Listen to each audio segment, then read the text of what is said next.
Hello, everybody. Welcome to this early stream. My name is Kismet. We're going to get into it tonight. Welcome for a very rare early stream because of TwitchCon coming up. That's right. We got a lot going on. Boop, right here going on this week. How about that for timing? Look at how I prep all that stuff ahead of time. Kismet, this is a pro stream. You know it's going to go off the rails after this, don't you? You just know it is. Welcome, everybody. Thanks for being here. We got the wonderful Gwen backing me up tonight. Of course, my heroes behind the stream, a.k.a. my mods. Thank you so much for being here. Sorry for the slight delay there. I'm helping my kids with their homework, as I do as a responsible parent. Oh, yeah, I gotta get her something. Hold on. All right, I'm 2 seconds into the stream. I got to get her something real quick. You got to be responsible parents. Help out your children. I'll be right back. Talk amongst yourselves. I'll be right back.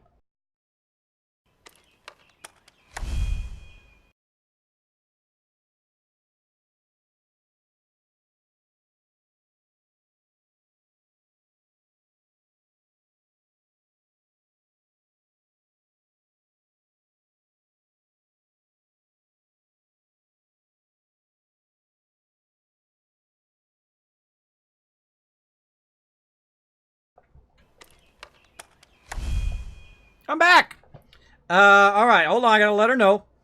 Such a good child, doing her homework. It's getting late, though. Getting late. She needs to be asleep. But she's trying to get her homework done. My daughter is in the Honor Society. She is super brilliantly smart, better and smarter than I will ever be. And that's a good thing as a parent. You always want your kids to do way better than you.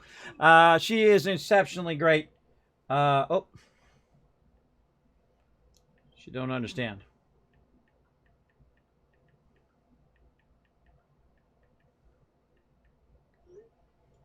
There we go. All right. So, yeah, I might be communicating with my kids as they're getting ready for bed. Normally, this is the time in which I help them, get ready for bed and, finish up all the stuff they need to do for their day and get prepared for tomorrow, as you should as a parent. So, typically, that's why I stream a bit later. But we're going to get her going on here. Again, say hello to my awesome mod, Gwen. Follow those chat rules. Show her some love. So, we're going to be going a bit earlier because I'm switching over my schedule for TwitchCon. Oh, my gosh, did I had the worst headache today because I'm switching over time zones and all of that. I would love to get back to being a normal person and being up during the day and not, being up all night and sleeping all day. But such is the way it goes, right? When you have sleep apnea and vertigo like me, you have to just sleep when you can. And usually that's when I get most tired. Usually it's like when the sun starts coming up. Maybe it's from all the years of gaming. Maybe I'm like conditioned. I don't know. Something like that. Now the amazing River Dog hanging out in the chat. What's up, River Dog? I was just looking at some stuff I was about to send to you. Might have to wait after TwitchCon, no. I was looking at some cool stuff I'm going to send you, bro. I was waiting for it to get done. It is now done and sitting right over here, but I'm sorry you'll have to wait because I was prepping for TwitchCon all day. See, I will be at TwitchCon. Today we're going to be doing the night stream. Tomorrow we're going to be doing the day stream, 7 a.m. to 12 p.m.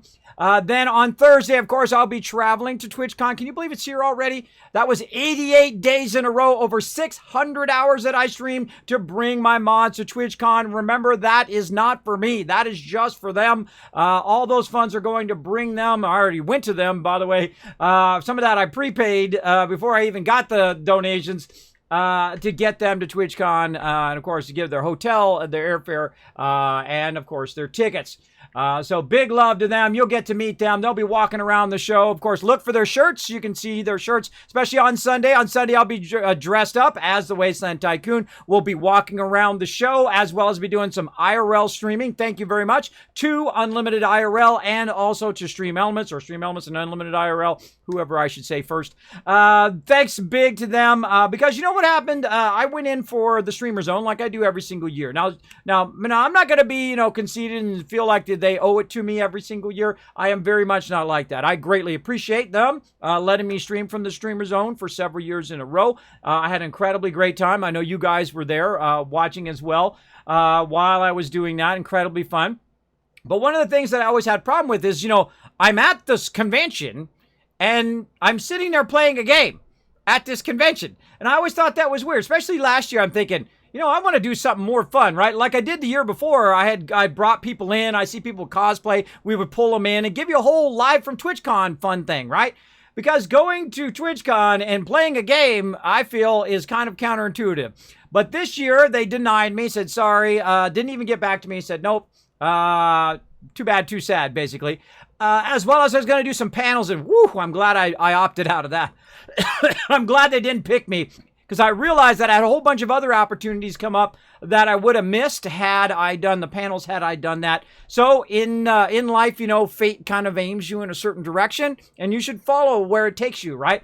I feel anyway, you should always go where it takes you. So I got offered by Stream Elements and Unlimited IRL Backpacks to stream live from the show where I can walk around and take you guys on a virtual tour of TwitchCon. It's going to be awesome, man. I can't wait to do that. And of course, we'll have Newski being the camera person. We'll walk around with the rest of my mods. We'll be giving out stuff. You guys will see firsthand what it's like to walk around TwitchCon. It's going to be awesome. We'll be picking up swag for all you donators as well as we go along. Hopefully we get enough. That cost me a fortune to ship that swag back, but we'll see how it goes this year. We'll get it going on. Have some fun on there for sure. Who else is in the chat? Let's see. E-Wolf coming in saying super early. What's up, Kismet, aka the leader and founder of one of the longest running gaming guilds. That is true. That is a fact. 16 years together, 800 plus members. It's more like 900 or 1,000, but again, I stopped counting at 800. I think that's enough. I mean, I don't need to, count every single one. That just is too exhausting.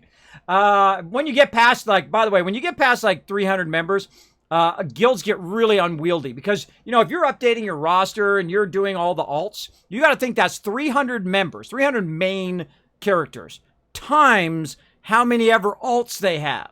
That can run into the tens of thousands of characters. Because if each of them have 10, that's 30,000. That's 30,000. Or 10 or 100 different characters. That's 3,000. Or was it 3,000 or 30,000? Depending on how many characters have in a bunch of different games and whatnot. I mean, it can build up very, very quickly. So it gets unwieldy after that.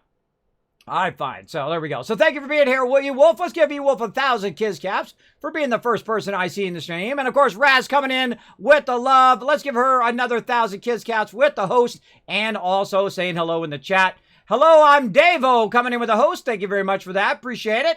H2O coming in saying, holy moly, look, I'm a busy guy, right? Now, we'll be at TwitchCon. I'll be wandering TwitchCon on Friday. I'll probably be walking around talking to the vendors. If you see me walking around, feel free to come up and say hello. Don't come up and hug me, though. I am very much not a hugger, but you can come up and say hello. And if I know you, maybe I'll give you a hug. I don't know. I feel it's kind of awkward when people come up. I used to have really long hair, by the way, back in the days, like a lion's mane. People used to walk up and touch my hair. I don't know if there's like a thing if you're from America, you have like a little you have like a little personal bubble, right? And you don't like people to go in that personal bubble. Put a 1 in the chat if you know what I'm talking about, right? If people come up and just touch you or touch your hair, I used to have women and dudes just walk up and just touch, man, you got beautiful hair. Oh, let me touch your hair. I'm like, whoa, bro. Violation of personal space. I mean, hey, it wasn't so bad when the ladies were doing it. I got a few numbers. What can I say?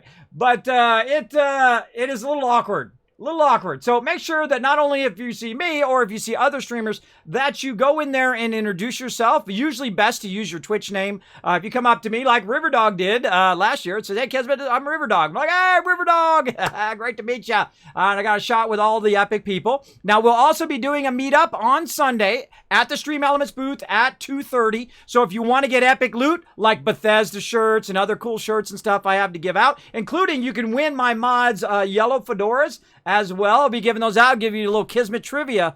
So stock up on your Kismet trivia while you're here in the stream. We'll give you a couple chances at it, though. I love to give stuff away. And thank you to Bethesda Gear also for sponsoring the stream, of course, with those awesome epic Overseer bags that my mods will be wearing, as well as, of course, t-shirts and other cool stuff that we'll be giving out at the show. So thanks for being here. Appreciate everybody. Nano Puddin' coming in with the Lurk Club. Thank you so much. Mr. Macula checking out that retweet. Getting that going on. Are your kids up, Kismet? Yes, it's about 9 o'clock. Sometimes they run behind. My oldest daughter has lots of homework because she's in a lot of AP classes. She's in a lot of advanced classes. She's doing stuff. She's in, what grade is she at? I think she's in 9th. She's in 9th grade now. And she's doing stuff that I did in my second years in college. She's doing like really advanced stuff. She's super, super smart girl. Brilliant, wise, smart girl, but, real life choices, she needs some work on that. She needs a little work on those making good choices, wise choices. Like, getting to bed on time and, instead of, getting distracted from your homework to focus on the homework and then do all the other stuff later after you get that done first. But she's working on it. She's doing better and better each day. I'm very proud of her. She's incredibly awesome. Along with my other daughters, I have twins who are 11, who are also rocking it big time. Take after their mama, very beautiful, and will be forever young. My wife looks like she's still 25. We're both the same age, me and my wife. I'm a little bit older by 2 months, but she still looks 25. She looks as young as ever, and I look like I've been in, a fight for the last 25 years. I look like I've been in a bar fight for 25 years.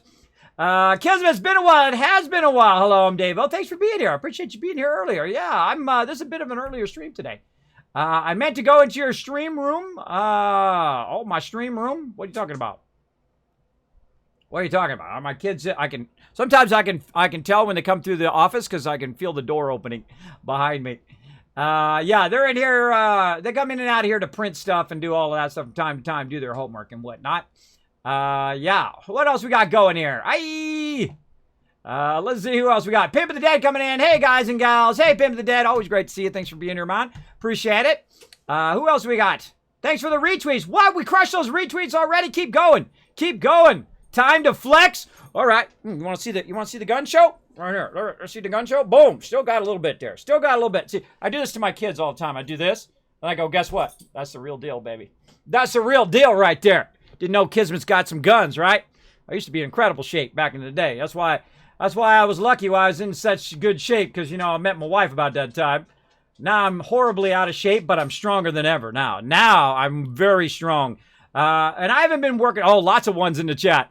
I've been working on just getting stronger, physically stronger. Because when you get trapped in the bed, what you start to do is you start to waste away, and your strength starts to go away. And I've been super strong for a long time. I used to lift 40-pound printers 3 stack above my head, and they were big awkward boxes way back in the day. One of my first jobs was stocking computer components way back in the day, and I got to hang out in the tech department and learn all about how to take computers apart in the component level when I wasn't doing stock as a 18-year-old kid back in the day. We all start somewhere, don't we? I thought it was the most amazing thing. I got to be around computers and learn all about stuff. I was having the greatest time.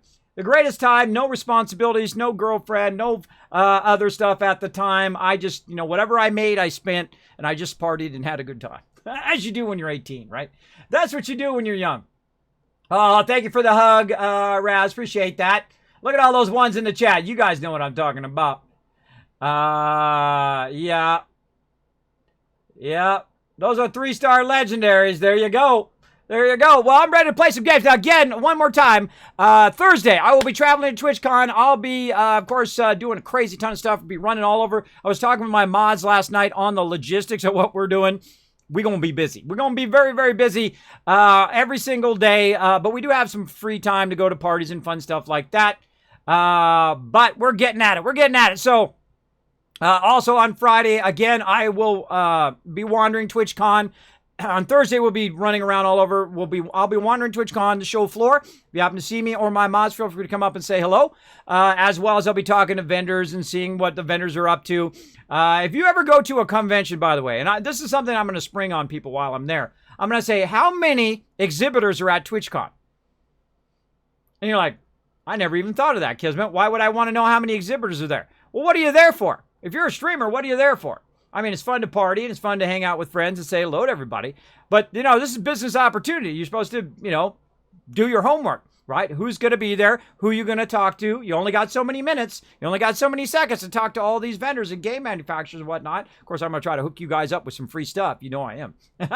That's what I do. I try to facilitate moments of joy through gaming or art or entertainment or whatever it is that I do, right?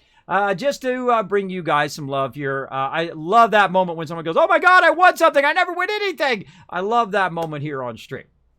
So we'll be doing that, of course, on Friday. Now, Saturday, I've been lucky enough to go to an awesome event. So I'll be walking around a little bit in the morning, but then I got a whole day thing that I'll be part of.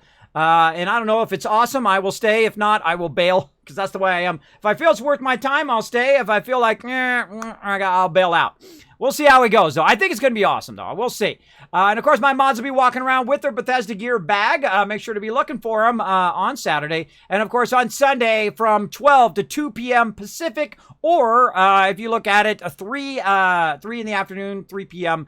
Eastern Standard Time to 5 p.m. Standard Time, I will be live from the show, walking around with an IRL camera, taking you guys on a tour. You guys get to virtually go to TwitchCon along with me and my mods. Of course, I'll be showing my mods. I'll have them wave at you guys and all of that fun stuff. Now, after that, of course, will be our meet and greet at 2:30 by the Stream Elements booth. We'll probably be off to the side, way off to the side.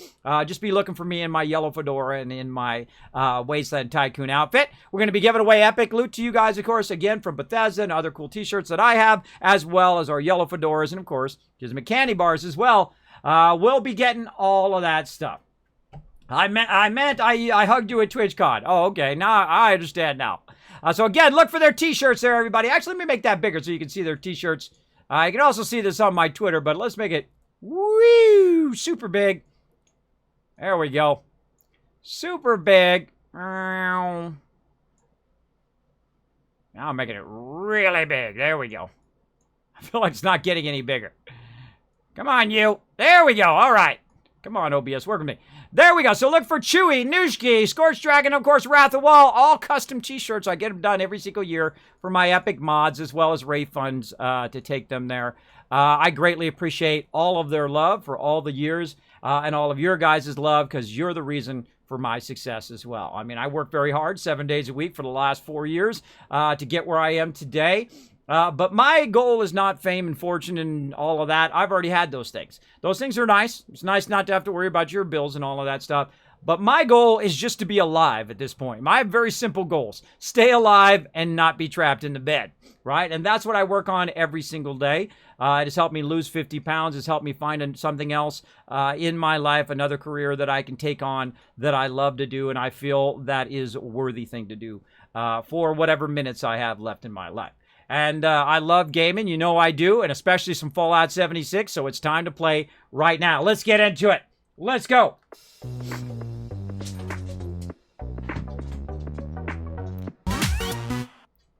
I just made Sparkle jump. Poor Sparkle dog. She was sitting over here beside me. I didn't even know she was there. That's too funny. Too funny. 130 pounds to go. Me? No, I'm not gonna. If I lose 130 pounds, I'll cease to exist.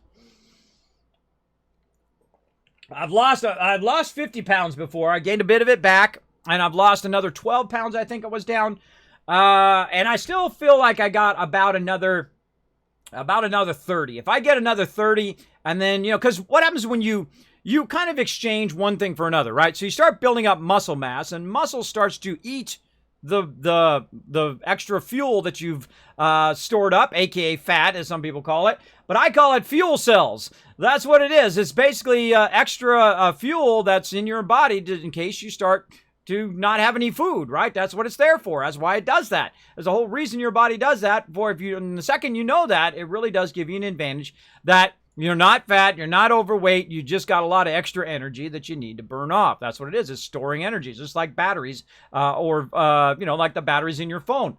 It's got that extra energy in there, and the more you, the less you eat beyond those calories, and then the more you burn energy, you will start to burn off the fat. I mean, it's not that, it doesn't require, some fancy machine. It doesn't require some fancy formula or none of that stuff.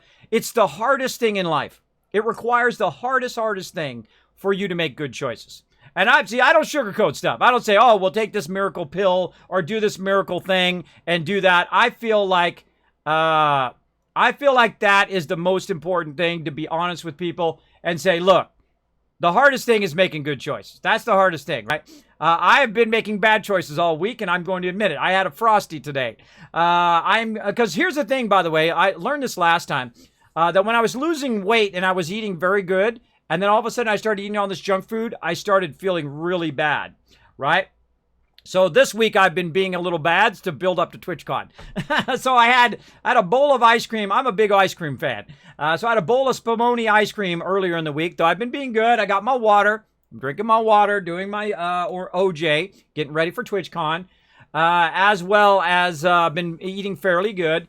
And then I had Frosty. So I'm going to have an In-N-Out burger. I'm going to have, go out to eat with my mods, hang out, have a good time, party a little bit. I can't drink alcohol anymore, so I'm going to rely on my mods to drink extra for me. I order a rum and Coke with no rum. I know, it's sad, right? It's pretty sad. But that's okay, because, I fall down without the alcohol. I'll fall down anyway. At least I feel like I have alcohol when I'm walking around with my drink. But such is life, everybody. Take good care of yourself so you don't end up where you can't drink anymore. You can't do all the things that you want to do in your life, like happened to me. But I'm living proof that you can come back from it. You can come back from it for sure. Did it just go black screen, or is it just me? It might have flipped for a second. No, it looks good for me. Might want to refresh. Refresh there, Gwen. All right, let's get into it. Let's get into it. There you go. Dee. Those are 3-star legendaries. I don't know what that means. What are you talking about? Let's get into it. All right, so they say that there's some new stuff, by the way, and I wrote this down so I wouldn't forget. They say there's some free stuff in the Atomic Shop, so we're going to get the free loots right now. There's where the title comes from. So let's go in the Atomic Shop, and I made a list. Camera. God, this camera, every single time I go in to work this camera, it turns the darn autofocus off. And I turn it off every single stream. All right, so let's get into it. Maybe while I'm at TwitchCon, I'll ask OBS how to turn that off and keep it off. That's what I'll do. All right, so the curly bun hairstyle is free. And you're like, Kismet, are you going to use the curly bun hairstyle? Oh, absolutely not. But it's free. So I'll take it. There you go. That's free. Scorched Beast player icon is free. Oh, baby. Oh, yeah. Am I going to use that? Absolutely not. I'm going to use my Wasteland Tycoon guy right over here. Where's he at? He's awesome. Where'd he go? Right there. See? That's me right there. If I had a beard. Maybe I'll grow a beard just to look like that guy. I grow a terrible beard. I tell you, my beard is like, oh, poor guy. Here's $1. Poor homeless man. That's what I look like with a beard. All right. Mid-century desk lamp. I think we got that the other day, right? I think we got that already. Let's see. I could have sworn we got that, the desk lamp. Where is it? Plushy vault bundle. What's that all about? Look at all those plushies. Oh, man. I feel like that's worth it. Look, 500. 500. That's totally worth it right there. But I'm keeping it up. I got to save my thing up for the thing here. Hopefully I get it in time before I run out of before it goes out of the store.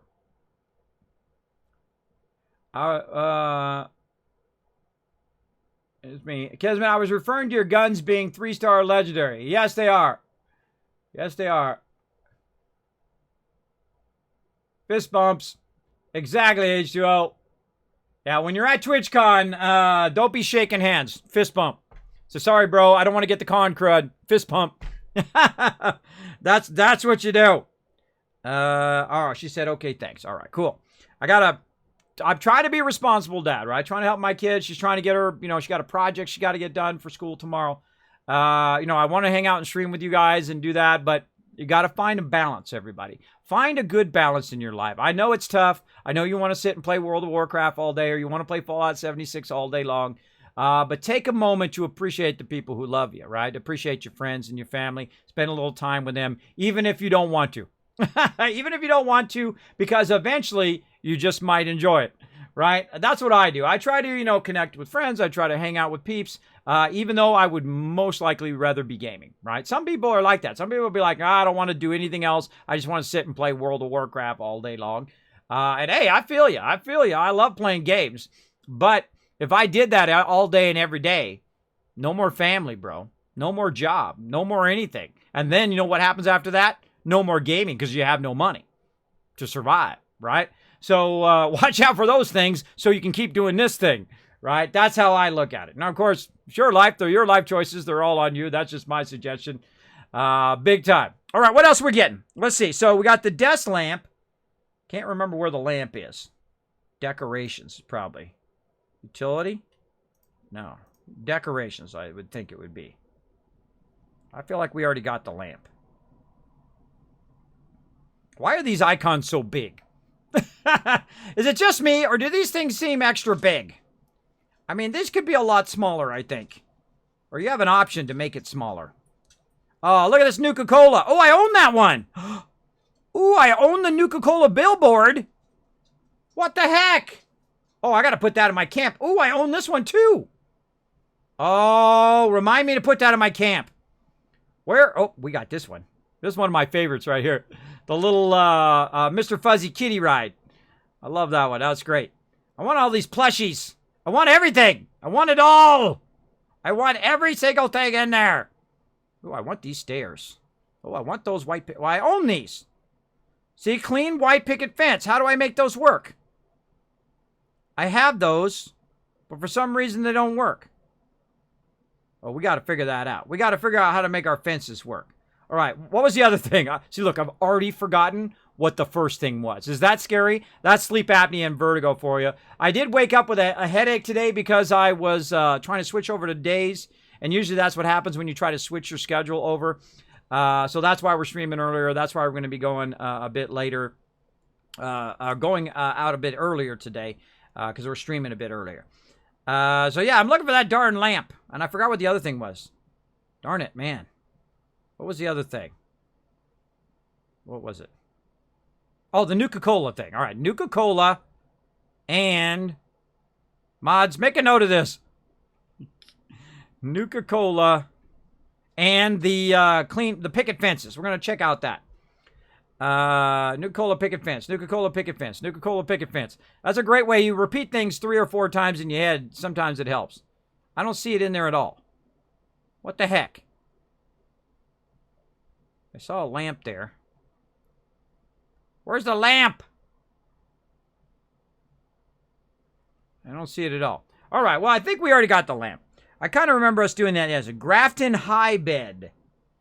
Apparel camp.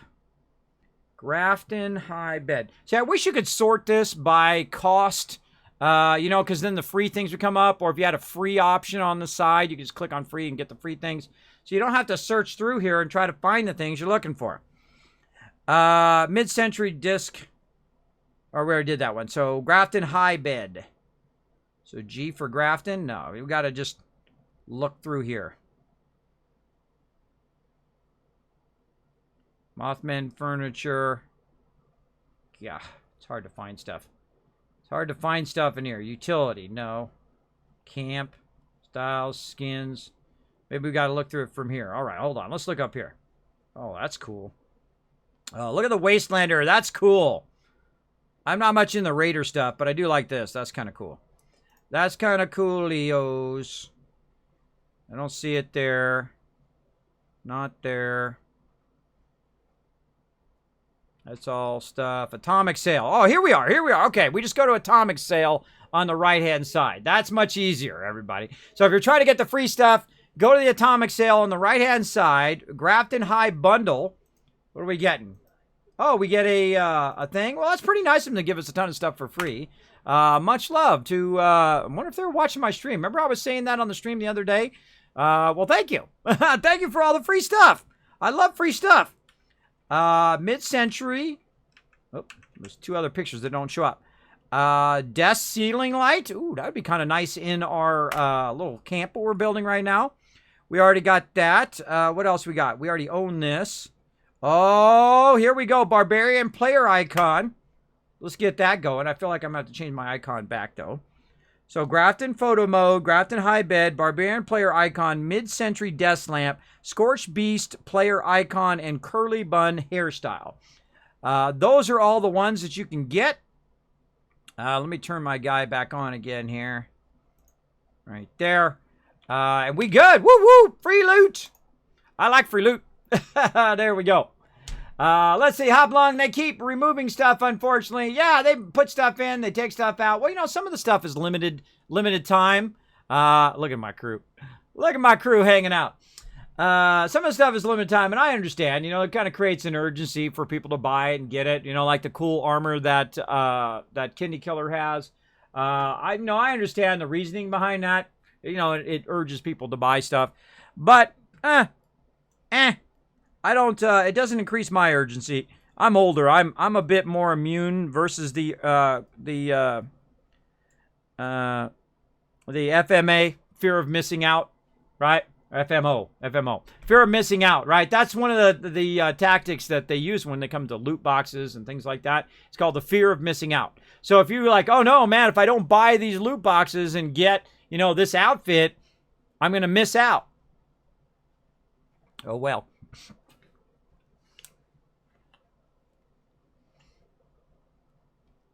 That's the thing about being in advertising for 25 years. You know that kind of stuff.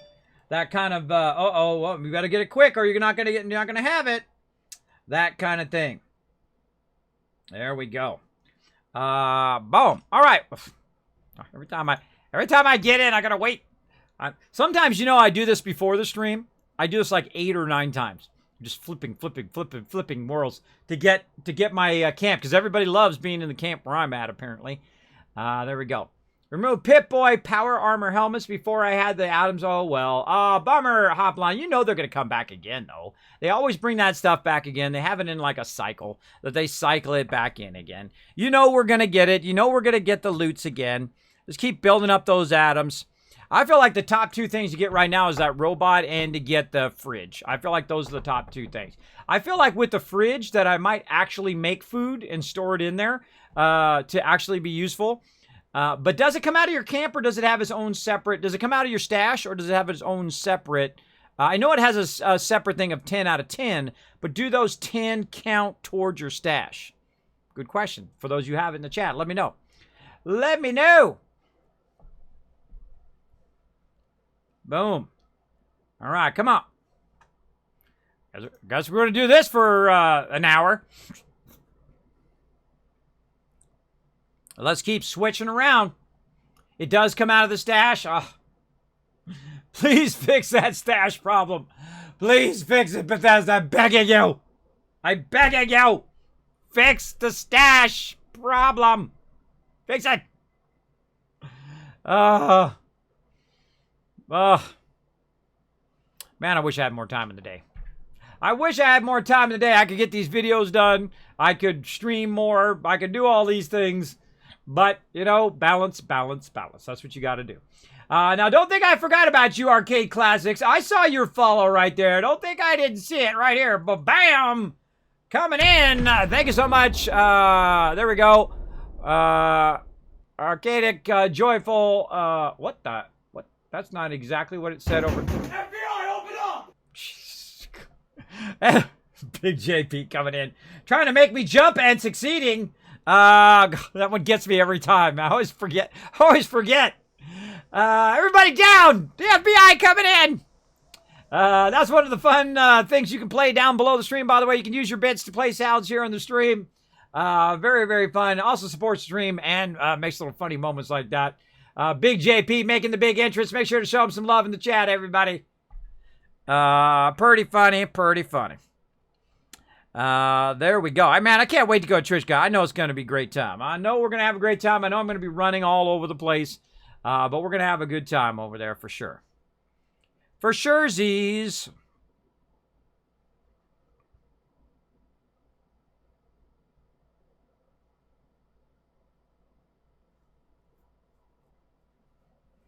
Weird how Ark doesn't have problems with storage, but 76 does. Yeah, I don't know why that is. You got to think, look at World of Warcraft.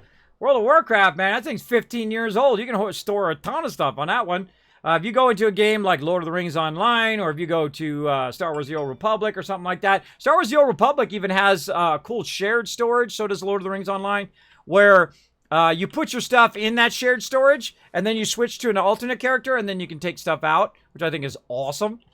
Now look at my cool little base that I'm putting together. Whoa, I almost popped right in there. Look at my cool little base we've been working on last time. We got some ammo. We got some plans going there. I was giving a whole bunch of cool stuff.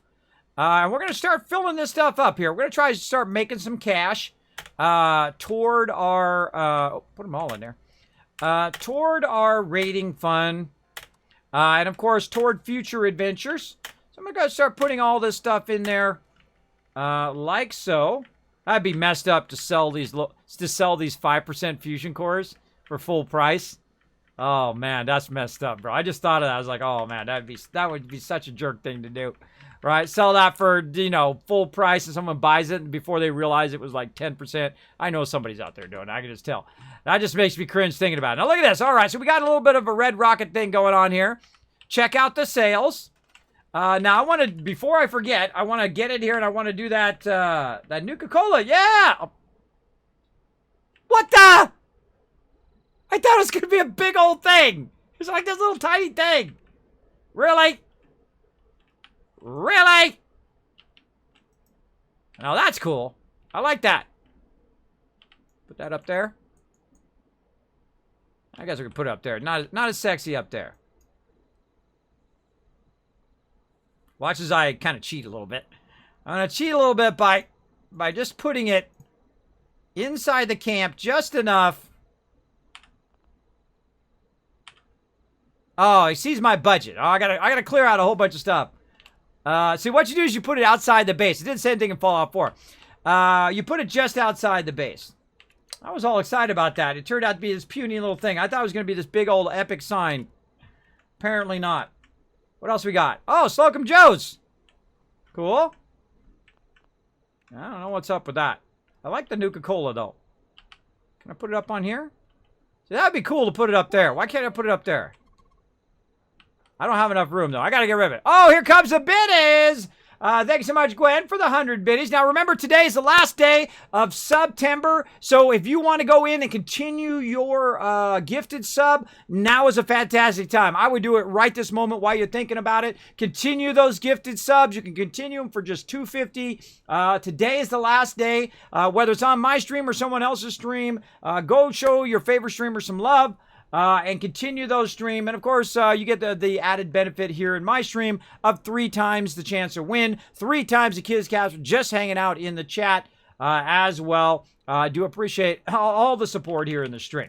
All right, so we're going to go in here and see what we got stored. Well, this we know we can get rid of. I hate those things. I hate those things. Scrap. How many of those we got? Scrap. Jeez, I got a lot of those. All right, scrap a whole bunch of those. There we go. We're going to be using these? No. Get rid of those for now. Get rid of these. That we might use. Let's get rid of these half walls now. I do love these half walls. They are very useful. But we're going to be using some new stuff. I hate scrapping stuff, by the way, because you do lose resources when you're scrapping all this stuff. But, you know, you need space, right? You need space in your camp. I feel like I got 2 chemistry stations. Oh, I do. I do. Well, let's get rid of that one then. What else? We got a whole bunch of stuff here. We have 2 of these. Let's get rid of that. Cooking stations. We have multiple of those. Don't need these. That we're going to use. We're going to use this. Definitely our little buddy Vault Boy here. We're going to put him right over here. So I love doing cosmetic stuff, but I always feel like there's just not enough room, right? I feel like that's the biggest thing that Fallout 76 suffers from, is that you feel like you're constantly out of room all the time. And you constantly have to deal with that being out of room.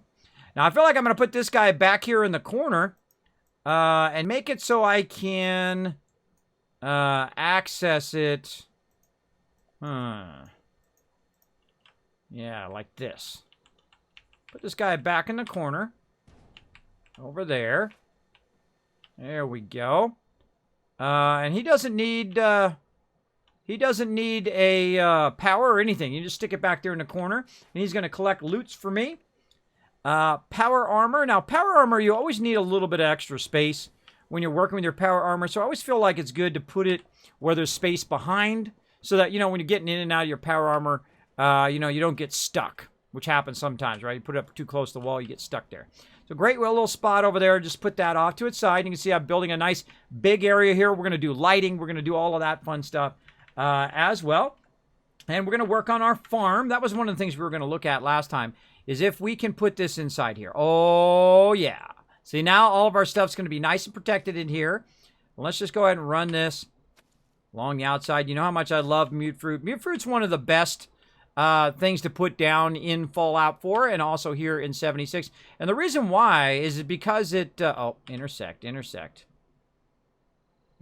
this. There we go.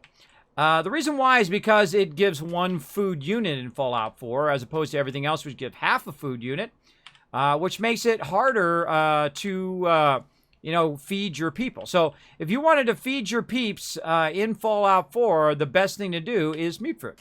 Because basically one person can do 6 mute fruit in Fallout 4, and you're all set. And let's go ahead and see if we can get... What is this intersecting? Yeah, it says it's intersecting over there, so I can't put it down there. All right, we'll just put another row down here somewhere.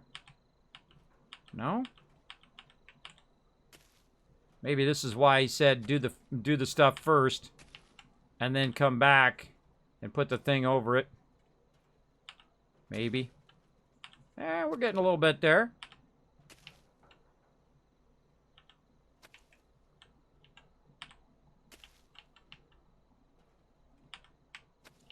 There we go. See if we can get some of our melons in here. Feel like that's about as much as it's going to let me get. I think all the rest of this is going to intersect. And I don't think it's going to let me do anything on the high side here. If it says that it's intersecting with an object, I don't know what it's intersecting with. Maybe we can get some carrots in there. Oh, there's a carrot. Oh, yeah. So the carrot's over here by the door.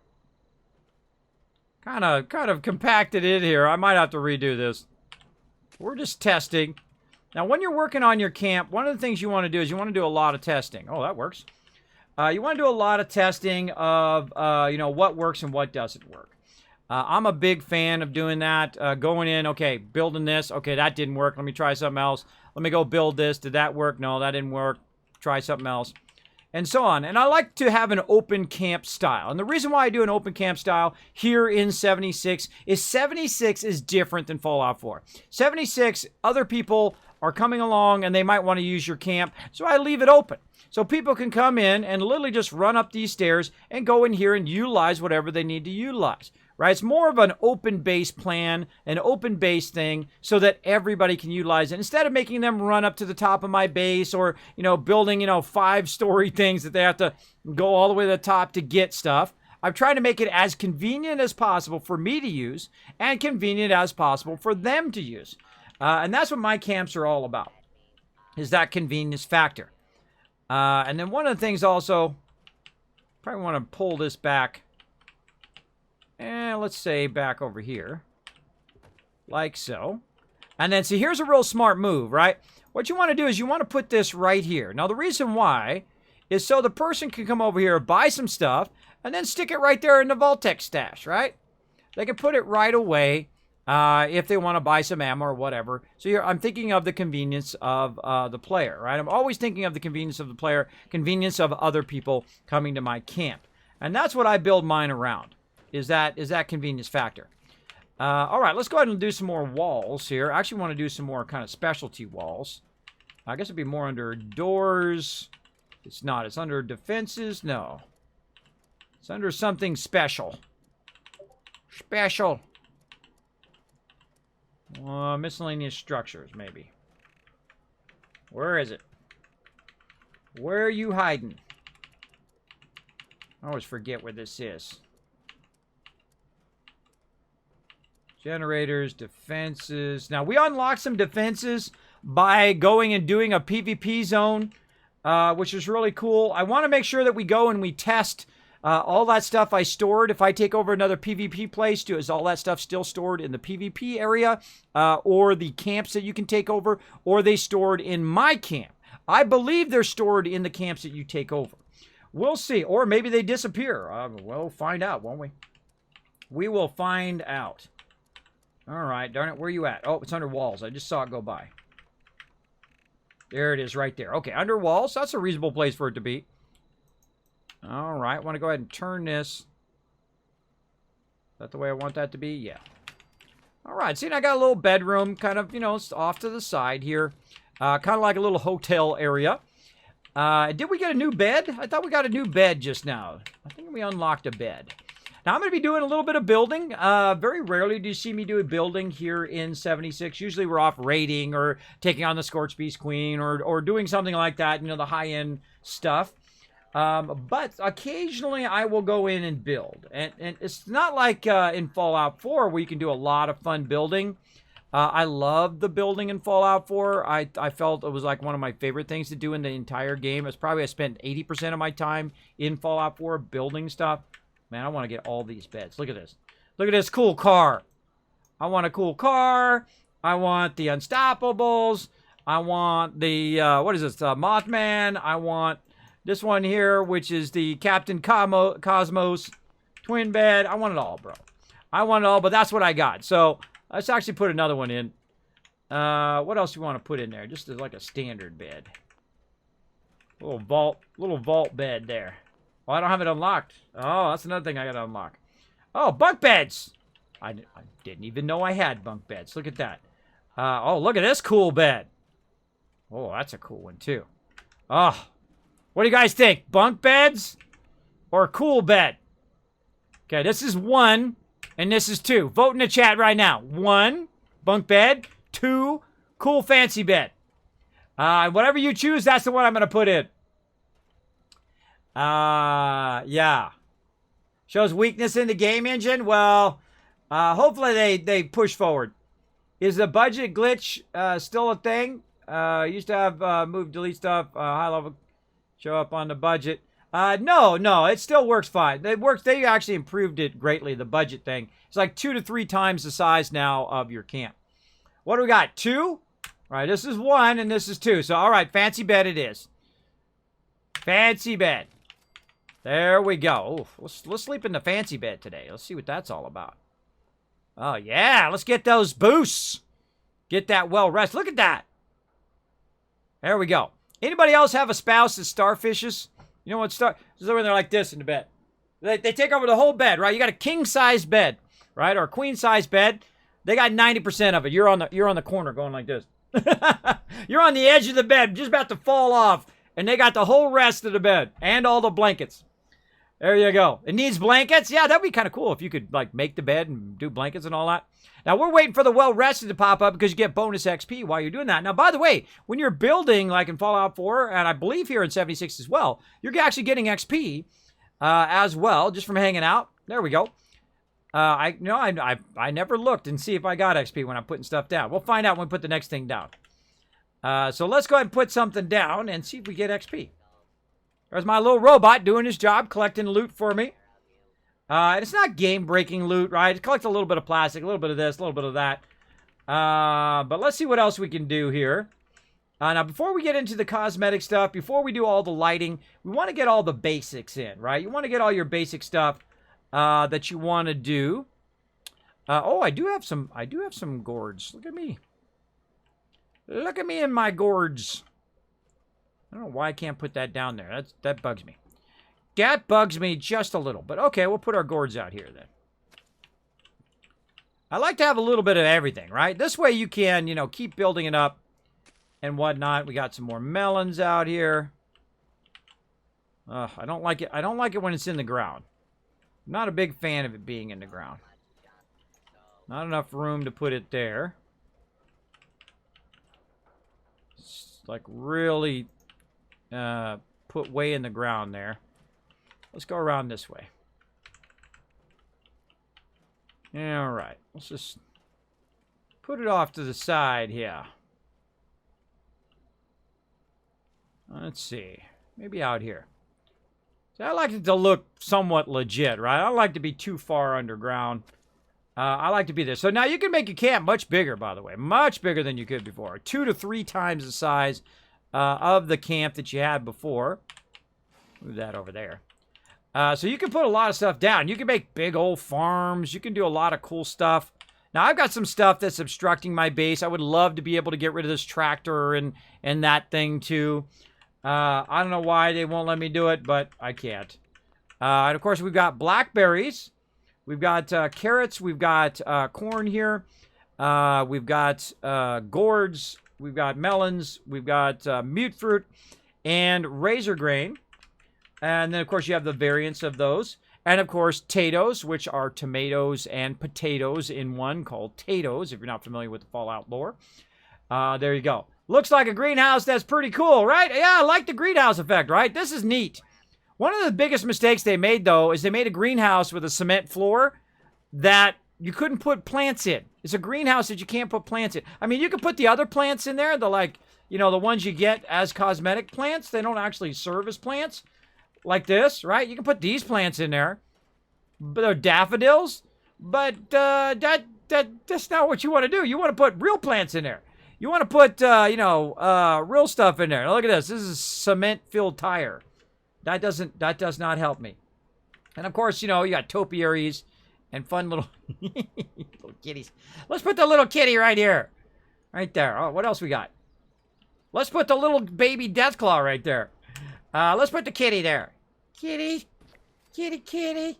Oh, look. See, we're working toward getting atoms just by putting fun stuff in there. Oh, look at these plants. This is for you, Tellus. You're probably not watching right now, but this is for you. I'll put some plants in here for you. Tellus, by the way, look at it. It's so tiny. Why not a bigger one? Why is that stuff so small? I feel like this is about the right size. Let's put some plants in there. We'll decorate it up a little, right? Very rarely do I do cosmetic early on, but I feel like that's pretty cool, right? That's pretty neat. And of course, somebody in the chat said I should put it all down first and then put the thing down over it. But then I don't know what the size is if I do that. So I'm not going to risk it picking it up because I probably won't be able to put it back down. I'm going to go ahead and pick this up over here and put this over here in my camp in case my stuff gets destroyed. I can very easily go right over here and just hit spacebar and repair the entire thing just like that. Now, another thing we were working on over here was we were working on, until I got disconnected like 15 times last time. Well, actually, I think it was like 3 times. But I kept getting disconnected from the server, man. It sucked. It sucked big time. But that's okay. We'll work with it. So what we did is we worked over here. Actually, I think I gotta take this out for a minute. Hold on. We were working over here. That's right. Oh, man, that's why I wanted to keep those things. It just dawned on me. I wanted to keep these. Because what we're going to do is we're going to create like a Kismet box along the edge, right? So we're going to use this one here, which is a much kind of better way of, it interacts with something else. It does it? All right, well, let's try a smaller one. I get a smaller one in there? Nope, intersects another object. There we go. We'll work around it. There we go. All right. So we can do this, and we can do this. That means that we can go ahead and take this out. And we'll take... Oh, we got to take this one out first. Take this one out first. You got to do it in sequence. It won't let you do like in Fallout 4, which was a much better system, where you can just put it wherever the heck you wanted it to go. Right? Now, see, when I use a piece that's 2-in-1, I'm using less of my budget, right? When it comes to my base. Now, what I want to do is move this. Oh, that's because I have this here. Yes, that's because I have this here in the way. Let's just store that out of the way. That's what that is. I was like, what is that? Why is that wall right there? It's because I put it there temporarily while I was working on this stuff. So what we're going to do is we're going to run just a perimeter above the edge of our base. Now, of course, this is going to be where our Kismet kill box goes, a.k.a. our turrets, which are basically going to defend our base all the way around. It'll also act as a platform that we can stand on to defend our base all the way around. And I feel like the Kismet kill box is one of the greatest ways of keeping your base nice and safe as you're building your base. I would love to jump up there. There we go. And then now we've got this kind of upper platform.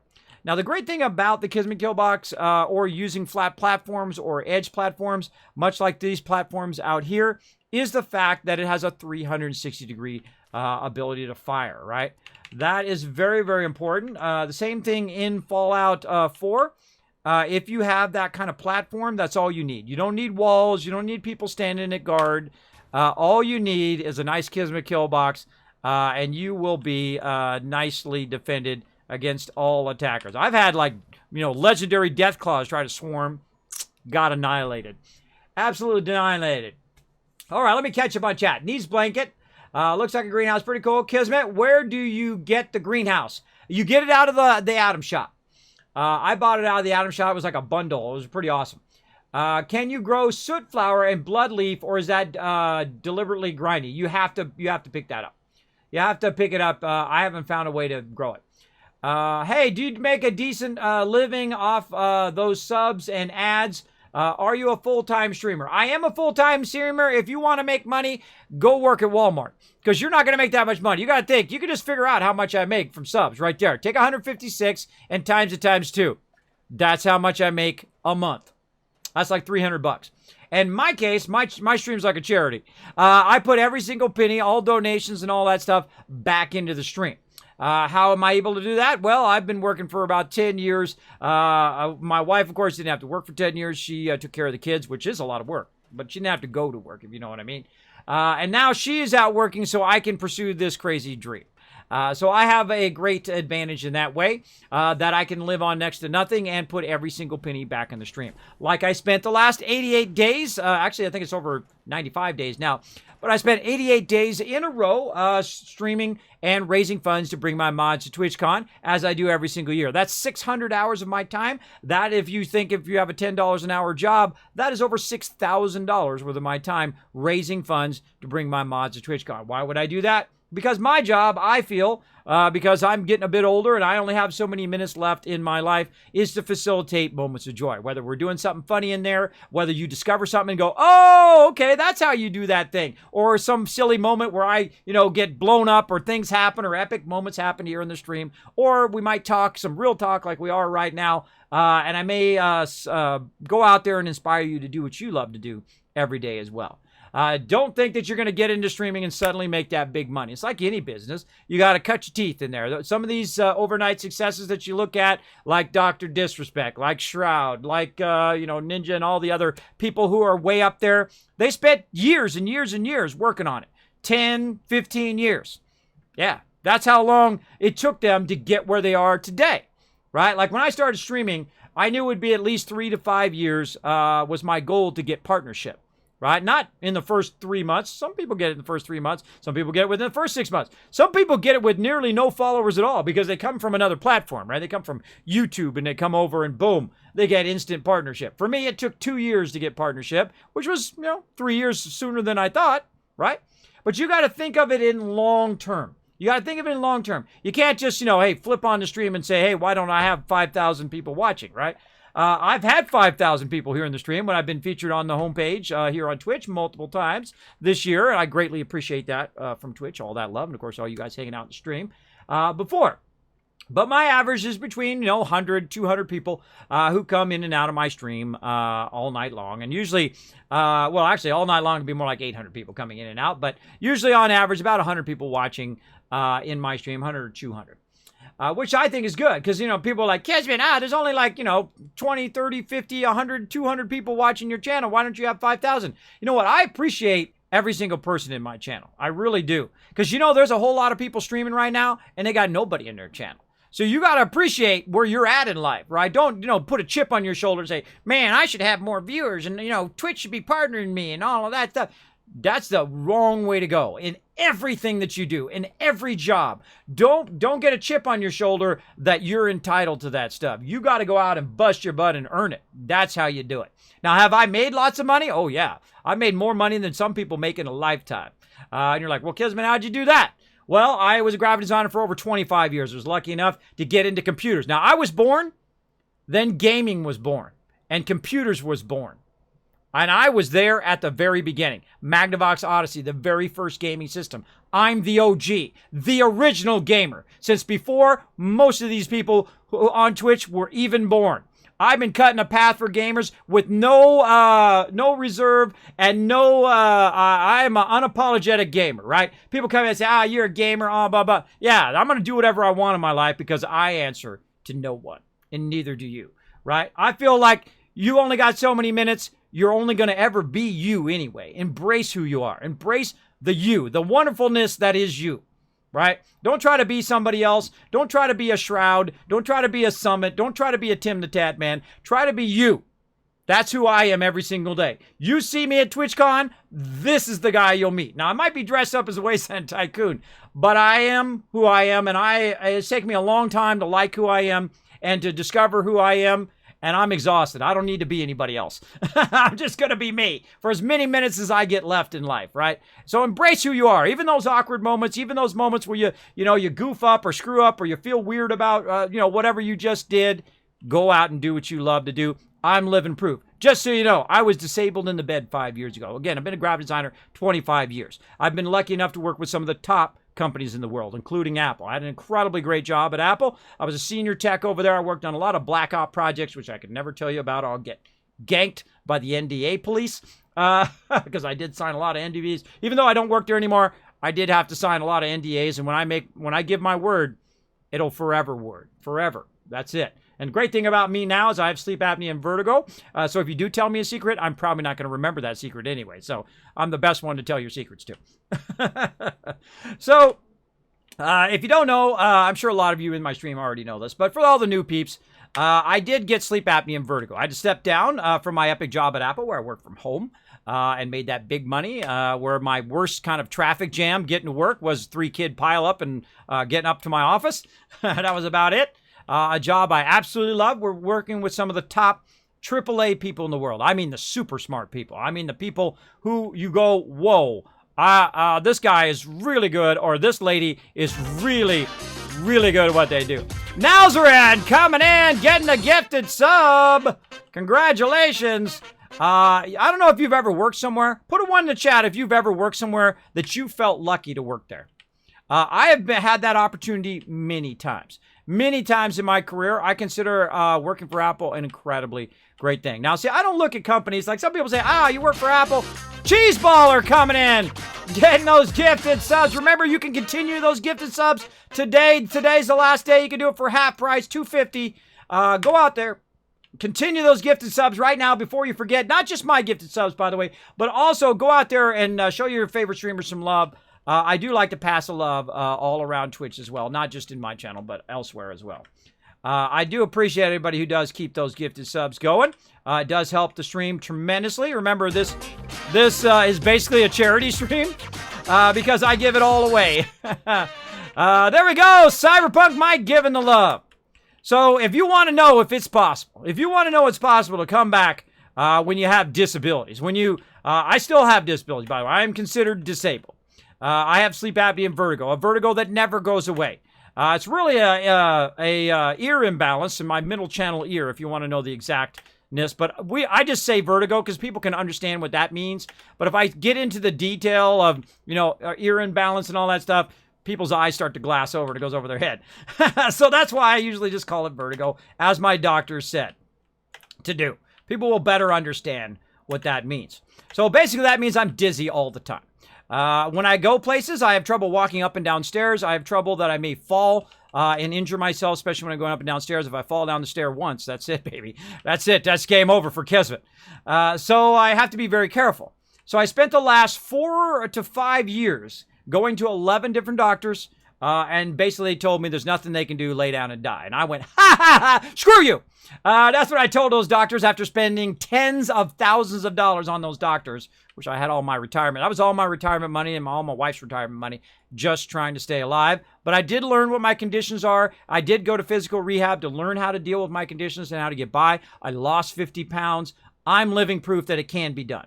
It can be done to come back from a terrible situation like that and then go and thrive. I've had the most incredible roller coaster ride here on Twitch. I got affiliate, then I got partnered. I have a bunch of epic sponsors like Elgato and, of course, Fraser, who give me Kismet candy bars to give out to you guys every year, and a whole bunch of other epic peeps down below the stream. Show them some love, including my epic peeps at Signature Coin. Check this out. Check this out. My buddies over there. They did an incredible job. SignatureCoins.com, everybody. If you're looking for something for the military or your business or whatever, check it out. This is my business card. Look at that. Look how cool that is, right? Watch this. It spins, baby. That is just so freaking cool. I don't know about you, but this is like a dream of mine to do this, right? Because I've been a graphic designer. I can tell you I've made hundreds of thousands of business cards. You know what happens to most business cards? Right in the trash. right in the trash they go. So all that money you spent on business card, right in the trash. So if you give somebody something like that, they have a high chance they're going to keep that. Even if they do throw it in the trash, you're going to have a higher retention rate with something like that. And I'll be handing them out at TwitchCon. So if you find me, I might give you one. We'll see. We'll see how it goes. You got to take the pledge, though, to do something awesome. Now, also, it's also rumored that if you spin this, your dreams come true. Because I call it the dream coin. Because there was a dream of this coin when I first started being a streamer, right? Now, these coins ain't cheap. And big thank you to Signature Coins for sponsoring me on those. And I have partial sponsors. You know, I have to pay for most of it. But I have partial sponsors and full sponsors. Some people donate like tons of candy bars and games and other fun stuff that I pass right on to you guys. You're like, well, Kismet, why don't you keep some of that stuff? No, I'm here to facilitate moments of joy for you guys. My moments of joy is just sitting here chatting with you guys. I love talking with you guys and having some fun. And sometimes I'll talk on stream. That is part of my stream, right? Talking with you guys, trying to inspire you to go out and do what you love to do. And you're like, Kismet, you're just bragging. Nah, I don't have that kind of ego anymore. It isn't all about me and oh man, look at me, I'm Mr. Special Pants and look at my fancy sneakers and my fancy car and my fancy, I already did that when I was young. It's a dead end road. H2O coming in, giving Hop Along Jedi that sub love. There you go. There you go. So again, it's very difficult to get around, but my mods follow me around and give me lots of love, and always watching to make sure if I fall or injure myself, they'll be right there to back me up at TwitchCon, and I appreciate that. That's why I can only go to one event every year because of my disabilities. It makes it very difficult. Hey, Nalsrod, good to see you, man. Thanks for being in here. Appreciate it. Wow, thanks so much. You're welcome, Cheesebalder. Stay out there. Here's what you do, buddy. Here's what you do. I'm going to show you some love right now. Where is it at? Hold on. Let me see if I can find it over here. Let's see. I don't think I put it on here yet. Mods, let's go ahead and put that link for my how to become an affiliate and go on to be a partner. I did write an article that has over 200,000 views. I think it's almost 250,000 views on how to become an affiliate and go on to be a partner here on Twitch. Some tips, especially hitting the reply button when you get denied as a partner, which I learned at the San Diego TwitchCon. The original one, not the one coming up, but the one originally. Now, I'll be at the San Diego TwitchCon. It's my favorite event of the year with my mods, of course, handing out epic loot to all of you guys as well, as I do every single year. Getting that hype going on. Look at all these people getting these gifted subs. Thank you so much for gifting those subs out, H2O. And thank you so much to Cyberpunk Mike also for that sub. Appreciate all that love here in the stream. Appreciate it big time. Oh, we're closing in. We're at 160. We're about 40 away from that 200 sub love. Let's do it. Let's see that. Kale the Fail. I love your name, Kale the Fail. Give Kale the Fail 1,000 kids caps just for an epic name. Just for an epic name. Let's see. Appreciate you being here in the stream. Appreciate you coming in. Again, my name is Kismet. I try to bring a little inspiration, bring a little joy. You know why I do that? Because everything else you do in your life, if it's all about money or fame or, the fancy sneakers and the fancy clothes and all that stuff, that just keeps you hollow inside. But when you facilitate moments of joy, when you facilitate moments of love, you take that and it fills you up inside. I'm telling you. Look at me. I'm filled all up inside, bro. I've given away literally thousands of games and Amazon gift cards and give away thousands and thousands of dollars worth of stuff. Well, hundreds of games worth thousands of dollars. You know what I'm talking about.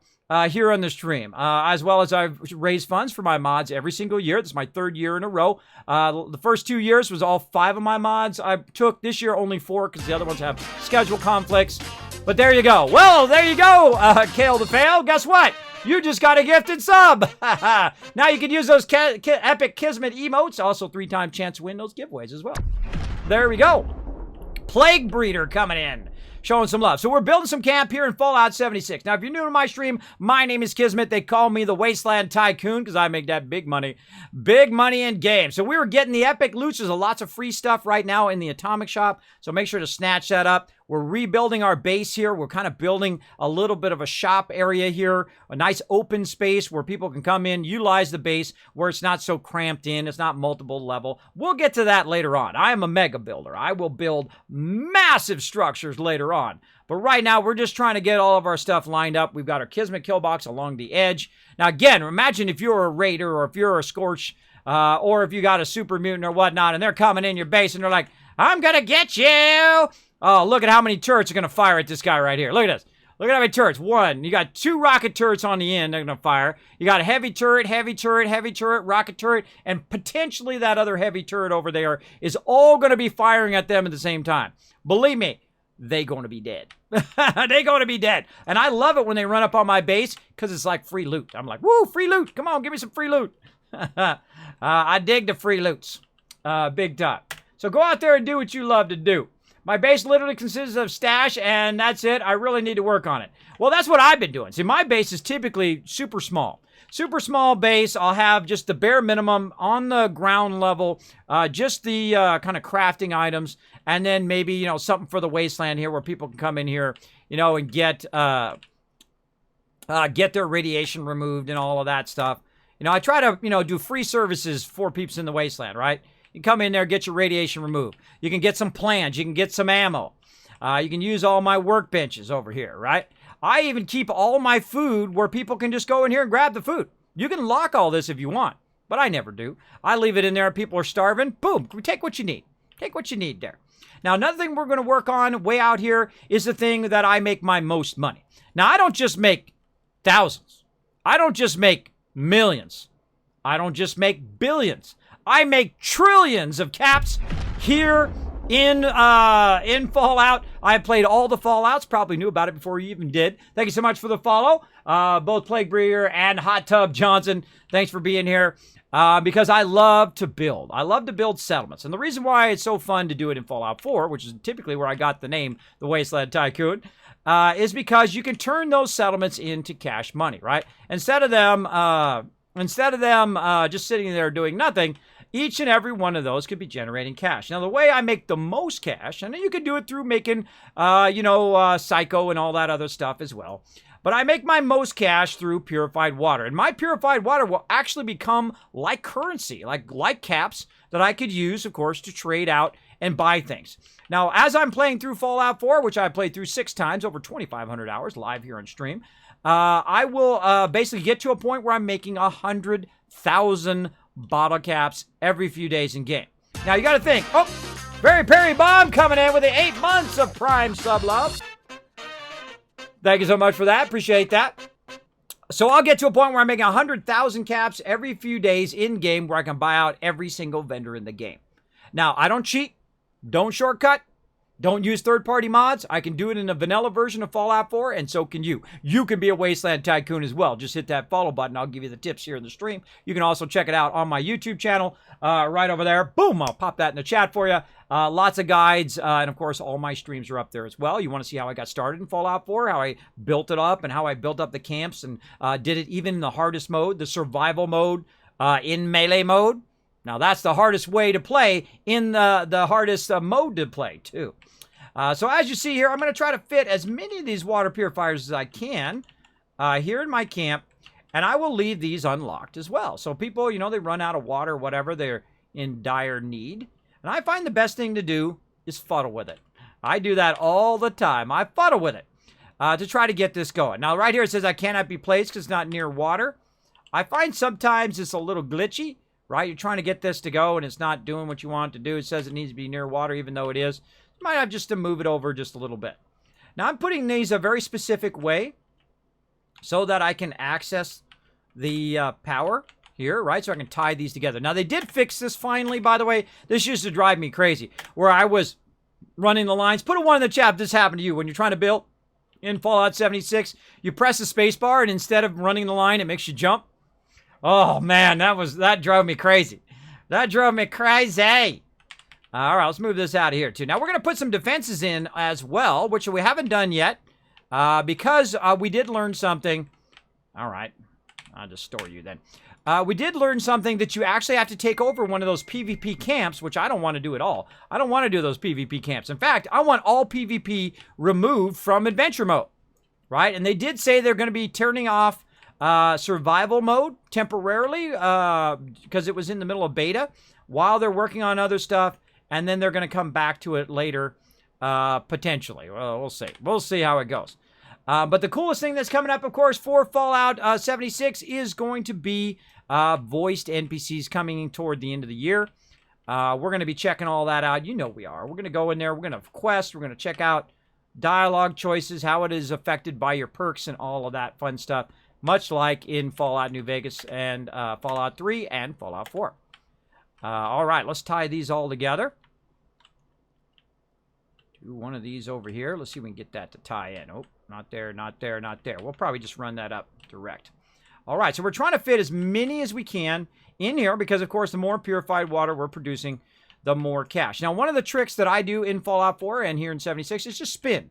Just hold down your right or left mouse button and spin it around and see if it turns green. If it never turns green, then you know you're not going to be able to fit that in there, right? And I would probably say, you know what? We probably need to move this one back, right? So let's go ahead and scrap that. Let's take this one here and try to move it back a little bit. Now, sometimes there's a little delay when you're trying to put stuff in. All right, probably want to put this up along the edge here. Let's put this along the edge first. And we'll try to grab this one and see if we can tuck it in there. I don't think so. That doesn't look like we're going to have enough space there. All right, let's try to get this one in there. Now, this way. It's always, you got to fuddle with it, everybody. That's how you make it happen. Nudge it, turn it, nudge it, turn it. Yeah, I feel like we're not going to get 2 in there. I feel like we're only going to get 1. Maybe we could turn it this way. Try to get the maximum. Yeah, let's go like this. Let's try to do it more like this. And we use our scroll wheel to scroll it away. Oh, yeah, there it was. You see it for a second? See it turn green for a second? That means that we're getting there. We're getting there. Oh, look at this. I got a text message, too. I wonder if it's my daughter buzzing me. Let's see. Let's see what it is. How did I know? How did I know? All right. Now, I'm going to impress you guys with my stealth boy right now. I'm the only one on Twitch that has one. I have an overseer's office, too. Bet you didn't see that before either. Well, some of you have. I'm going to go stealth boy for just a second. Got to help my daughter with her homework. I'm going to get some printed stuff and hand it to her. I'll be right back.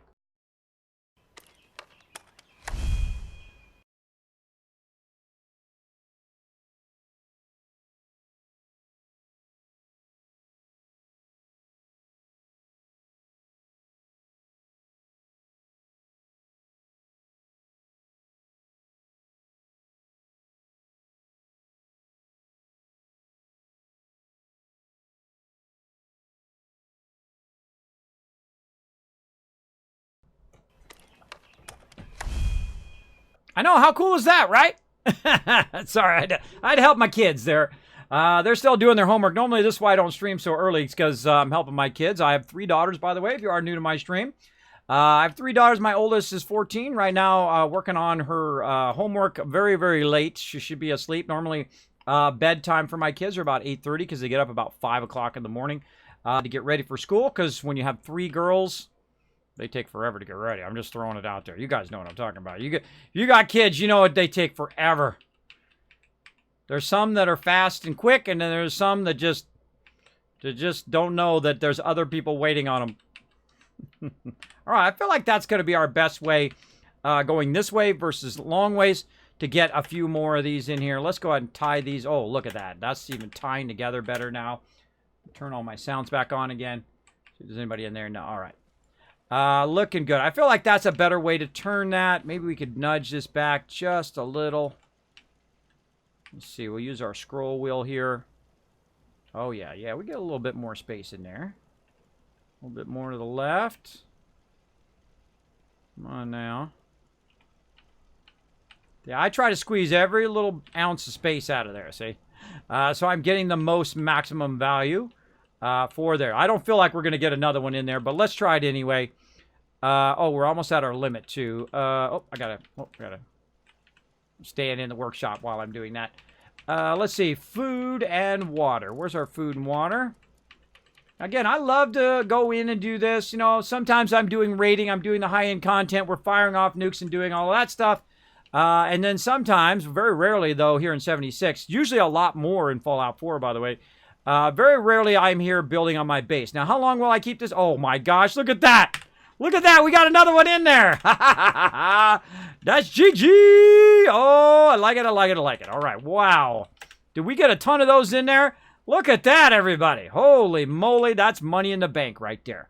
Now, I got to think, each of those is going to build up about five purified water. So let's count them out. How many did we get stuck in here that we jammed in this one little area? We got 1, 2, 3, 4, 5, 6, 7, 8. We got 8 of them in there. 8 times 5, what is it? Put it in the chat. I'll make you guys do the math. That's quite a bit. Quite a bit in there. All right, we're also going to run it not from the turrets, because if the turrets get knocked out, they're going to cause your power to go out over here. You don't want to run stuff from the turrets. You want to run it from up there. And we'll run around here. Let's run around and get up there on the top. It's going to make this easier. And get it going. Now, let me catch up on chat here. If I missed your comment or question, feel free to put it in the chat again. My name is Kismet. Use my name. It'll highlight in red. I know you're talking directly to me as opposed to talking to other people in the chat. Hey, Pancakes, what's up? But I will scroll up and check it out. Promise I'm not interrupting you on purpose, Kismet says H2O. No, you go ahead, man. You want to show some love to the peeps in my stream, you go ahead. Look at this guy. Kidney Killer sneaking around. We see you, Kidney Killer. We see you. I see you, Mr. Sneaky Sneaky. That's Kidney Killer. I love Kidney Killer. He's my buddy. He's my pal here in 76. Oh, Subquake Kid as well. What's up, buddy? Oh, I'll show you some love, man. What's up? Subquake hanging out as well. Now, if you want to be part of the Wasteland Tycoons, I like you, says Hot Tub Johnson. You know what? I like you as well for hanging out in the stream. Appreciate you being here. I love how creative your base is. It's awesome. Thank you, Shona. Thank you. I tried to think of functionality first, and then functionality and income generation first. That's why they call me the Wasteland Tycoon or the Gaming Tycoon. Always first, and then later on I'll do what I call mega builds, which are cosmetic, beautiful builds that we'll do later on in our gameplay. But right now, we have a real stash problem. So if I were to do a mega build, I would basically have a full stash and wouldn't be able to do anything else. Right? So we want to get up here on the top and, of course, run our power from up here down to there, and then boom. Oh, we're going to try to run it. Let's go. Is it running? No. There we go. All right, now our thing's going. Now, this is a very important part. You want to go around and get it going on. If I start playing Fallout 76, will I just build and craft? Probably not. Fallout 76 is not like Fallout 4 where you spend a lot of time building and crafting. I do a lot of that in Fallout 4. Probably 80% of my gameplay in Fallout 4, other than wandering around and blasting stuff and all of that, which is about 20%. But I'd say 80% of it was building. Because I would go to each settlement, I'd build these gigantic mega builds and all these defenses and, you know, all of these trade routes and all of that fun stuff. And then robots, of course, with Automatron, who were my, my provisioners that would go back and forth. All sorts of fun stuff you can do in Fallout 4. It's much scaled down here in 76. You basically have one camp. You have one camp, but you can also take over some other camps, some PvP areas like this, but I feel like it's not worth it. I feel like taking over those camps are not worth it, though I am going to take one over a little bit later on to see. We're going to test something, because I went to this camp over here, the junk camp, and I basically deconstructed a bunch of stuff, and I want to see... because I don't see it in my current camp. But I feel like if we take this back over, or we take any of those over, really, maybe we should take over a different one. That's what we'll do. We'll take over a different one just to see if the stuff that we stored from this base also shows up in the other base. I feel like that would be a better test. Now, another thing you need to do, of course, whenever you're working on your power in your base. Hello, Perry Bomb. Let me catch up on chat, though, before I get into that. I finally built a wall around my first settlement in Fallout 4. It was a pain. You know, one of the very first things I did in Fallout 4 was I did that. I built a wall around Sanctuary. Now, if you've ever played Fallout 4, you know the Sanctuary is humongous. It took like 10,000 steel to do that. And, of course, I had to figure a way of making the things so there was no gap underneath it. That took me endless hours of trying to figure out how to make it do it, because you can't sink it. Like, the concrete kit is one of the best kits in Fallout, because you can sink it into the ground and then adjust the height and width of it and all of that. Where you can't do that in a lot of other stuff. You can't do that with other walls. You can't sink it in the ground, which makes it easier for when the terrain is uneven, right? When the terrain going up a hill and down a hill or whatever. So that's why the concrete kit is still my favorite kit. Still my favorite one, because it's so easy to adjust and build it exactly how you want. It does allow you to build a bit here in your camp, and they've increased the size about 2 to 3 times. So you can see I'm building a lot, but look at my budget up there, right? I'm running out. So I have to be smart about what I'm doing. So that was one of the first things I did, and then you know what I did is I realized that I did not need the build you saw before, Kismet. I did even better. Oh, really? I'm using wood wallpaper. Ooh, well, come into my server, and I'll take a look at it later, Half Fan. I'll take a look. You managed to get one more water extractor than me in my base, which is east of your base across the airport workshop. Yeah, well, I'm pretty impressed I got that many in, because normally I try to take over all the water, but we want to go a little bit this way so that we could utilize a bit more of this side space as well. So that's why I went a little bit forward. But I feel like it'd be even better if it was flat and it had water. That would be even better. Now, eventually I'll move my base somewhere else, and we'll build a whole nother base and have fun doing that as well. But for right now, we have to do that. Now, the stuff you have stored, by the way, here in Fallout 76, all the stuff that's stored over here counts toward my budget. You notice there's a gray line up there. Not only a yellow line, but a gray line. You're like, well, Kismet, point it out to me, man. Go above and beyond like every other streamer. Okay, boop. Here's my red arrow that I've been using for 4 years to make things nice and easy. I'm talking about this gray line right here. You know, one of the hardest things to do is when you're watching somebody stream and they're talking about something is to figure out what the heck they're talking about. Right? That drove me crazy when I first started watching streams, is somebody would be talking about something and I'm like, what are they talking about? And then they go on to the next thing, right? And I was like, dang it, I missed whatever they were talking about. Me, I take the time to get my red arrow and point out the gray line right up there. That's the stuff I have stored, not the stuff that's out in my camp. All the stuff I have out in the camp is the other line, right? So know that you have, if you're wondering why your camp is full and you're like, wait a minute, I barely have anything down there, it's probably because you have all that stuff stored up there. And they did increase the limit, which is pretty cool. So before we max out here, we're not able to put anything else down.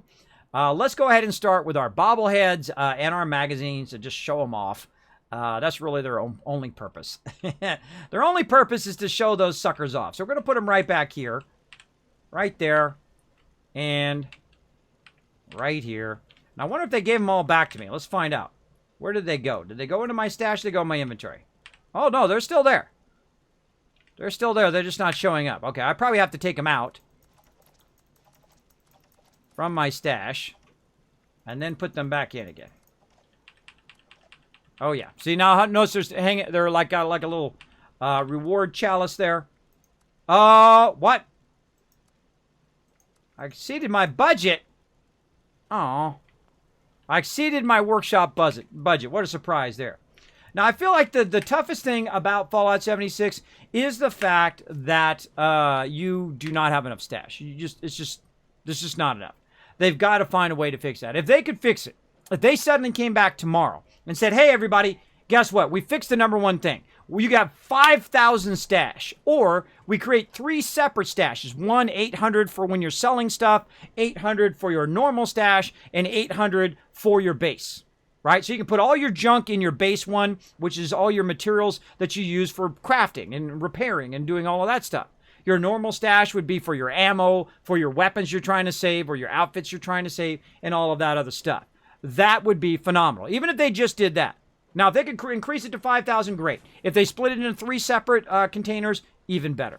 Right? Because then that would be 800, 800, and 800, right? So that'd be a lot more. That'd be literally almost 3,000 storage weight worth of stuff you could put in there, right? Because it goes by weight, not by items, right? It's not like I'm putting 800 items in there. I'm putting 800 weight worth of items in there. And this particular game is a bit more difficult because also you have condition damage and you have other things that it does track on every single item, which does contribute to server instability. The more items that it has to track, the more stuff it has to do, the more potential server instability you're going to have, which is why they're always worried about that. They're always worried about that stash size. So we'll see if they can get it fixed. I'll take a private server. I'll get a private server. Just, whatever it costs. You just let me know, Bethesda. I want to be the first one with a private server. Hook me up. I'll even beta test it. We'll get it going, and the first thing I'm going to do, if I can, is crank up that stash limit and reduce the amount of people on the server. So I would take it down to 12 people maximum on the server, or maybe 15 people on the server maximum, and give everybody double storage. That'd be the first thing I would do. Big time. Okay, what the heck was I doing? I was putting my bobbleheads in, but before I put my bobbleheads in, I got to take some stuff out of my max limit here. I don't feel like I'm going to be using these fermenters and stuff right now, so let's take those out. Posters got to go. Let's take these out. I really do want to use this wall here, though, because I want to protect my peeps when they're sleeping in their bed. Let's go and put that down. Oops, facing the wrong way. Come on. Cannot place intersects an existing object. Oh, well. Oh, well, then we'll get rid of it. Screw it. Got to make some tough decisions. All right, let's get rid of all these walls. Look at all those walls. I feel like I want to keep at least a couple of those. Hold on. Let's go fix the upstairs before we get in there. Now, again, a lot of stuff I'll do just very, very simply. If you notice up here, I've got my power up here right now. We're going to need to reroute all this power. But we're going to go ahead and try to put some stuff in there. Now, we can't put it in there because of the wires. So we're going to remove the wires temporarily. Scrap those out. And again, this is just, first you start with testing. Then you go kind of in more in a final form here, right? So we're going to go in. We're going to block this all in. Of course, we want to look at how, this is one of my favorite things about the building system in 76 is that you can change one piece into multiple pieces. And then you don't have to scroll down, right? I feel like they should have done the same thing right here. Right here, right? All these walls. Why not just have one wall that's wood, right? Like, say, this one or that one or whatever. It doesn't matter. Even this one.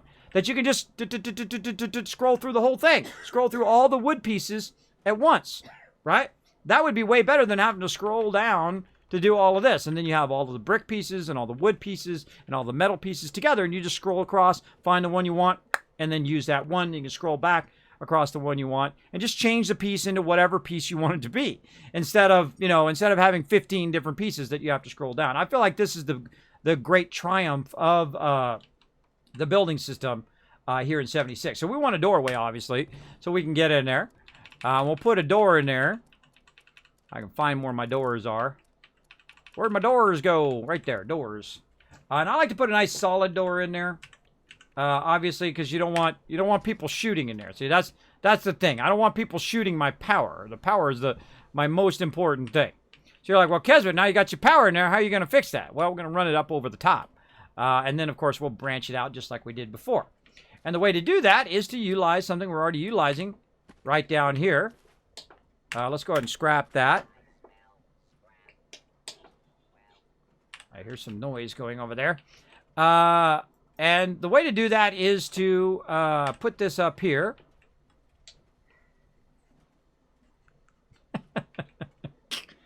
Did she try to text me? Hold on.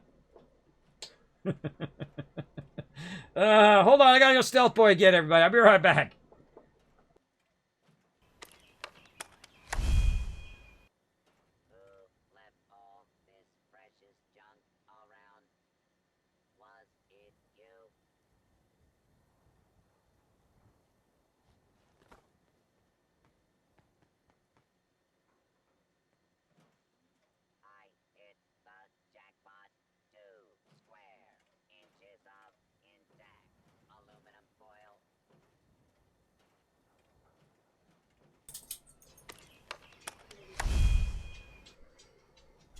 Such is what happens when I stream early, everybody. It's the, family stuff. I gotta take care of the fam. Okay, so we're gonna put this up here. Now, notice it's higher than our thing here. Family interruptions. All right, up here. There we go. And then that's gonna allow us to chain just like we did before. Nice and easy. Easy mode. And let's see if we can jump down here. Oh, can't get that one. Can't get that one. We gotta go a little bit right. Okay. Alrighty, we got this. See, now, obviously, I don't want to block the door, and I have it opening inward so that I can, it doesn't open outward, which is going to block this over here. So I feel like we're going to try to move it a little bit this way. I feel like that's going to be a better way to go. Notice how the wires stay connected. Makes it super easy, and then now we should be able to chain down to here. This one. We can. Well, don't want to go there. Really, I can't go right to there, That's pretty scary. All right. Oh, those are already connected. Okay. This one to here. Nope. Can't connect that way. All right. We'll come straight from up there. One of my favorite things to do is I call it the jump wire, where you jump up, and you hit spacebar, and you grab a wire. It takes a little finesse, but it is useful when you're trying to grab a wire from way up there. There we go. All right, now we got all of our power going. Now, of course, you want to double check all of this, right? First, you know this is working because you can see the steam, right? You look at these over here. Do they look like they're working? Yeah, they look like they're working. How can you double check? Well, you go into edit mode, and you look at it right over there in that upper right-hand corner here. Now, I feel like this is an old school Kismet stream, like from Fallout 4. Old school stream. You can tell right here. Notice it isn't red, right there. Let me catch up on chat, too. Sorry, I get focused sometimes, and if I do miss you, just throw it in there again. Just throw it in there again. Use my name, Kismet. Feed the people. That's what I try to do. Feed the peeps. Help people out in the wasteland. Yeah, I feel like walls are useless. If you use a Kismet kill box, you're good. Early bird gets the worm? Absolutely. Absolutely. Oh, where'd it go? Scroll up. Scroll up. I done another test build. The trailer thing, I got way above ground. Awesome. The build you saw before. Well, I want to check it out. He built a wall. I know, crazy, right?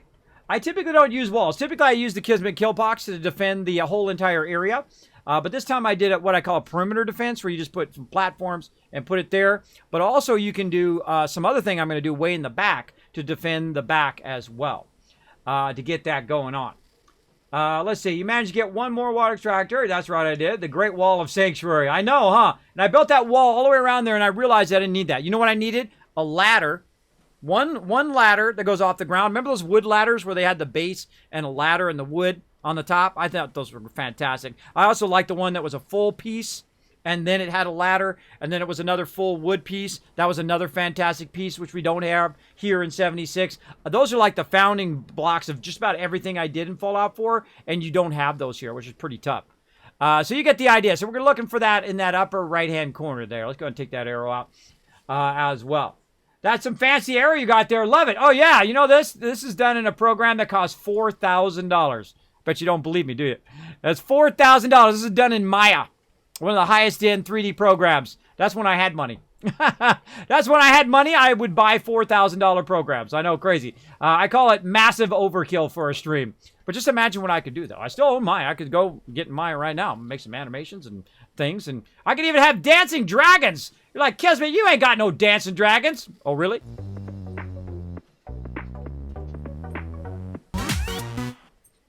Also done in Maya.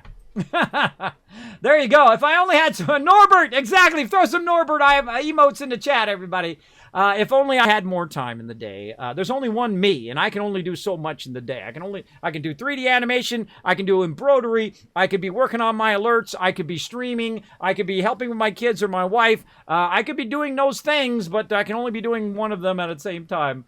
I try to enlist other people to help, but not everybody has my skill set, right? They don't have my real life perk cards, right? That's what I think life is all about, is this right here. I mean, acquiring skills in real life, right? Problem solving. Maybe you know about computers. Maybe you know about, whatever it is, whatever your field is, right? You got to know, I know about printing and publishing and color theory. And, I could really get into a deal. I mean, we could spend 4 hours just talking about color theory. But we're not doing that. We're going to play some games. We're going to be playing some games. Maybe another stream. So we'll get that going on. All right. So we're getting to a point where we're going to run out of limit here.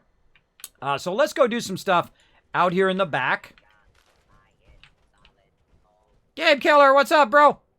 Let's go do some stuff out here in the back that I've been waiting to do this whole entire time, which is to use this right here. Right? Now, this is like the best Kismet kill box platform. Now, I did not know it until the other night, where you have to actually go and take over one of those PvP zones to be able to put these down. Now, why are these so awesome? Well, the reason why these are awesome is you can couple them with your defenses, right? So you can go in and you can get your turrets. Where's my turrets here? Where you can go in and get your turrets. And you're like, Kismet, you can't get the turret, bro. I've already built 10 out of 10, so I can't put any more down. Right? Well, the weird thing is I don't think I have 10 out of 10. Let's get rid of the rest of these missile turrets. There we go. All right, we'll get rid of those. So what we want to do is we want to use these turrets. And you're like, Kismet, you can't get it. It's got a little, thing out. Well, you need a perk to make it happen. And I happen to have the perk because obviously I have some already. So you go in and you get your defense perk. Now, I feel the intelligence line is the best line for crafting. I mean, you do a lot of crafting stuff in there. So what we need to do, of course, is we need to get in here and we need to find our defense thing and our science thing. So let's see. We'll get our science going first. Where's our science at? I think I went right past it. There it is. Get our science in there. We've also got Science Master in case we want to do kind of lasers or any of those kind of turrets. And then we need home defense. I got to remember where that is. Is that agility? It's in here somewhere. Home defense. There it is. All right, home defense in there. Let's take a few of these out. Let's get our 3 card in there. Not that we really need 3, but we'll get it going on. And then there we go. Now look, all the turrets are unlocked except for this one right here. The reason why that one's not unlocked is because it is something I already did.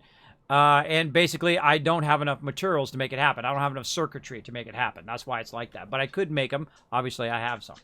So we're going to go with these, the heavy machine gun turrets. Now, the great thing about putting a heavy machine gun turret up here is the fact that it requires no power. So that's why it's so incredibly powerful very early game to get these in Fallout 4 or here in 76 is to put these turrets up here. Now, normally I put 4 turrets down. 3 to 4 turrets will make it happen. It'll defend your entire base. Yeah. That's some fancy arrow you got there. I wouldn't mind playing in Atom Shop for some stats extensions. Hey, I wouldn't mind doing that too. I feel like they should do that right now. Did you get wireless power? Yes, I do have wireless power. You can tell that the wireless power is working. And now, by the way, the wireless power, if you haven't played it in Fallout 4 or here in Fallout 76, is like a bubble, right? It's like a bubble around your wireless transmitter, right? So if you look at that over there, it's going to go in like a bubble around it. Now, how far does it go is probably the best thing to know, right? Like if you look at this, it goes 2 panels to one side and 2 panels to the other side, right? So 2 of these kind of blocks here, these things here. So, right, so this is one right here behind me, and then this would be another one, this whole thing. That would be 2 panels, and it would go 2 panels from wherever you have your wireless power transmitter, which is what that is doing right there, right? This right up there. Let me get my arrow again. Man, this feels like an old school stream like I used to do. This right here, right? This is transmitting wireless power. Now, also, it goes 2 levels up and 2 levels down. It does the same thing as Fallout 4 does. Where you can transmit wireless power. Now, how do I know it's actually working? Well, there's my fluorescents right over here, and you can see that they are currently working. You can see it's all lit up. Kind of hard to see with my other light here. Let me go ahead and move my light away. Move it over there, and you can see that those are lit up. Now, we got a bit of a problem. Look at that. The P is lit up, but the rest of it is not lit up. Why is that? Because the transmitter is more than 2 levels away from our thing down here. So we got a bit of a problem. If we want to go ahead and extend that or make that work a little bit better, we don't have to make another one of those, which would take a lot more resources, but we could if we wanted to. We could go ahead and just use some of our power stuff here, our power connectors. Now here's a power connector right here, and you can simply just go ahead and put this on the ground right here. Right? It doesn't have to be too fancy. Just put it on the ground, and then you can kind of ricochet some of the power right to there, and notice now that you're getting all of the fluorescence working, because this is a wireless transmitter as well. One of the cheapest wireless transmitters in there. And you could use conduit and all that other stuff. I feel like that's a huge waste. Now our open sign is working. Now how do we know how to figure out how far away it works? Well, pick it up. Oh, pick up the right thing. There we go. Pick it up and move it away. All right, move it as far away as you can. Well, I'm not moving it far enough away. Move as far away as you can. Now, in Fallout 4, what it will do is it'll stop working when you move it far away. I found in Fallout 76 that does not happen. It does not happen when you move it far away. It's very weird, and sometimes it's really funky, too. Like, we're going to take it back out again. Let's take it back out again. We're going to store it. Notice it went off. Notice the open sign is off. Now, again, that's one of the greatest things in Fallout 4 is that ability to tell, you know, the max distance that you can run something. In here, it doesn't do that anymore, and I don't know why it doesn't do it. I don't know why you would take that out. But what I would do is just basically take this thing and move it away and say, okay, what's the max distance? Oh, okay, right there. That's where I'd put it, and then I could get the maximum amount of bubble around that object, right? And usually it's, again, two 2 in one direction, 2 in the other. But it doesn't do it here, but we can see that it does work there. Working just fine. Now our open sign is working, and all of our other stuff. We turn our light off. So now our open sign's working. All of our stuff is working. Again, if we take it out, you can see it all goes off because it's the distance. Very important to know that kind of game mechanics. Does help you a lot. Now, one of the cool things also, if you store this, you can actually adjust it to be different. Maybe you want it to be like on the side. And it'll still function.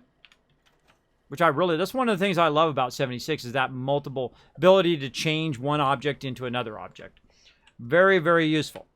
All right, so we got that done. We got our plans going. We got our defenses going. We've got our outer defenses going out this way, which is pretty awesome. Right? Now, I'd love to build a big old wall there and create a whole fortress and everything here, but I'm just not going to have enough. I'm not going to have enough to do all that kind of cool stuff. I can tell you right there just by the budget.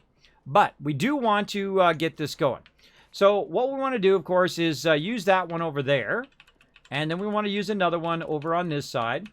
Now, also in Fallout 4 and here in 76, the closer to the edge that you have your turrets, the further out it's going to fire, which means that it'll take a lot longer for them to get to your base first. Also, you want to spread out your turrets because one good rocket shot will take out all your turrets at once. So you usually want to spread them out a little bit. So what are we looking for here? We're looking for defenses, I think it is, actually. Defenses. There it is. All right, defenses. And then one of these over this on this side, right? Because we know... And I don't like stuff to float, so I'm just going to sink it into the ground. I love it when the pieces sink in the ground. It makes it better. Caliber, Kismet, you paid for Maya. I have Maya too. I didn't pay 4,000. If you catch my drift. Oh man. I don't condone that in any way. There's a lot of hardworking people that make that program. No, I paid the money out of my pocket. Now you can actually buy Maya now. I bought it when you had to buy the program, right? They have it now where you can just do like monthly payments on it. So you can also get it that way too. There's no reason to do anything, shady. I never recommend that. I always empathize with software manufacturers, and I'm a legit kind of person. Because I'm a graphic designer. I'm a professional graphic designer. All my tools are bought and paid for. And I really like of course, the whole entire Adobe line. I utilize those big time. I use all of those, and I have the, the thing where you pay, $50 a month or something like that. It is incredibly worth it. You got to think that, that usually costs you thousands. If I add up how much money I've spent on programs, it is easily in the hundreds of thousands of dollars over all of the 30, 40 years that I've been using programs over there. Over at Adobe, over those, right? You get Adobe 1.0, which I actually use the original Photoshop, the original Illustrator, the original, all of those programs, pioneered all of that stuff way back in the day when computers cost, the computers that used to do what Photoshop does, those computers cost $500,000 to $1 million. And those would do that in the 70s, right? What Photoshop does today. So really, you're using $1 million program if you're using Photoshop. Kind of cool. Kind of cool to think about it that way, right? I'm not kidding either. I actually use those $1 million computers. They're called Chromacoms from back in the day, as well as they had SciTech systems, which did that as well. Those cost between $250,000 to $500,000 to make all of that work, and you output it to film. And we could talk about printing and publishing for hours, everybody. We could get into it deep, but we're not going to. That's another stream. All right, what are we doing here? We're trying to put this stuff I just picked up. Ammo. That's what we're trying to do. Put this ammo in there. What do I feel like is useful? Oh, look at this 5.56 somebody put there. Ooh, let's put that in there. Let's hook some people up here in the wasteland. Let's put that in there for one. All right, what do I feel like? Grenades? People might probably buy those. Let's give it to them for cheap. Right? I know I'm not too greedy. Let's give it to him for cheap. Wow, look at all those rounds there. I'm not going to be able to keep all of that. Maybe 2mm cartridge. Maybe some people want that. Let's give it to him for one. See, I literally throw away hundreds of thousands of caps worth of stuff just because you can't keep it in your inventory. I mean, you got to think at the scale that I loot. I'm a super looter. I loot everything. So just at that scale is insane. And this game, it cannot accommodate that in anywhere close. There's no way. No way you could do it at the same level you were doing at Fallout 4, which is a bummer. Look, there's 3,645 rounds right there. That is a bummer. I would prefer to sell that to the vendor, but oh well. I can only put so much stuff in my camp. I can only put so much stuff up for sale because it maxes out. Look at this. Oh, she's looking sexy, isn't she? Oh, you know what I should have done is I should have replaced up there with these ones too. Oh, let's do that. Let's do that. Let's take this out. Come on, fingers. There we go. Sometimes my fingers don't want to cooperate. All right, let's get rid of this. Then we're going to go in and let's see. That was doors? No. Stairs, walls. It was under walls. And then we'll just replace it with that. So now we took two pieces and we made it into one. Right? Something I always recommend both in Fallout 76 and in Fallout 4. To use a piece that can do two things is to reduce the amount of stuff, the amount of cost in your budget down. Right? So you can do more things in your camp than you could before. Right? Like if I had a two-piece of this, I would replace these with a two-piece instead of an individual pieces, right? So one piece that did both of these versus having to do two individual pieces, which takes up more of my camp. And so on. And the same thing here. If I could, find a way to reduce these pieces and all of that, I would. But the second I try to take this out, I can't take it out because all of that stuff over there is stuck there. I guess I could, now that I've got it attached on this side, I wonder if I could take it out on this side. Let's see. No, I still can't take it out because this is the base item. And then all of these other things are connected off that base item. Maybe I should just say forget that edge. And just do the outside edge. Maybe that's what we should do. See? Never be afraid to change your camp. Never be afraid to just tear it down, all of it down, and start again. I'm not going to do that right now. But go in there and just redo. Keep embellishing. Keep improving upon what you do, right? I feel like that's one of my favorite things. All right. We're taking all this stuff back out. Let's run a perimeter. We're going to run a perimeter kill box all the way around here. And I'm going to show you my base kill box that I usually use as well. That's not even plugged in. That's not even plugged in and working. All right. Let's backtrack. You got to start with the in one and work your way back across here. Otherwise, it won't let you take these out.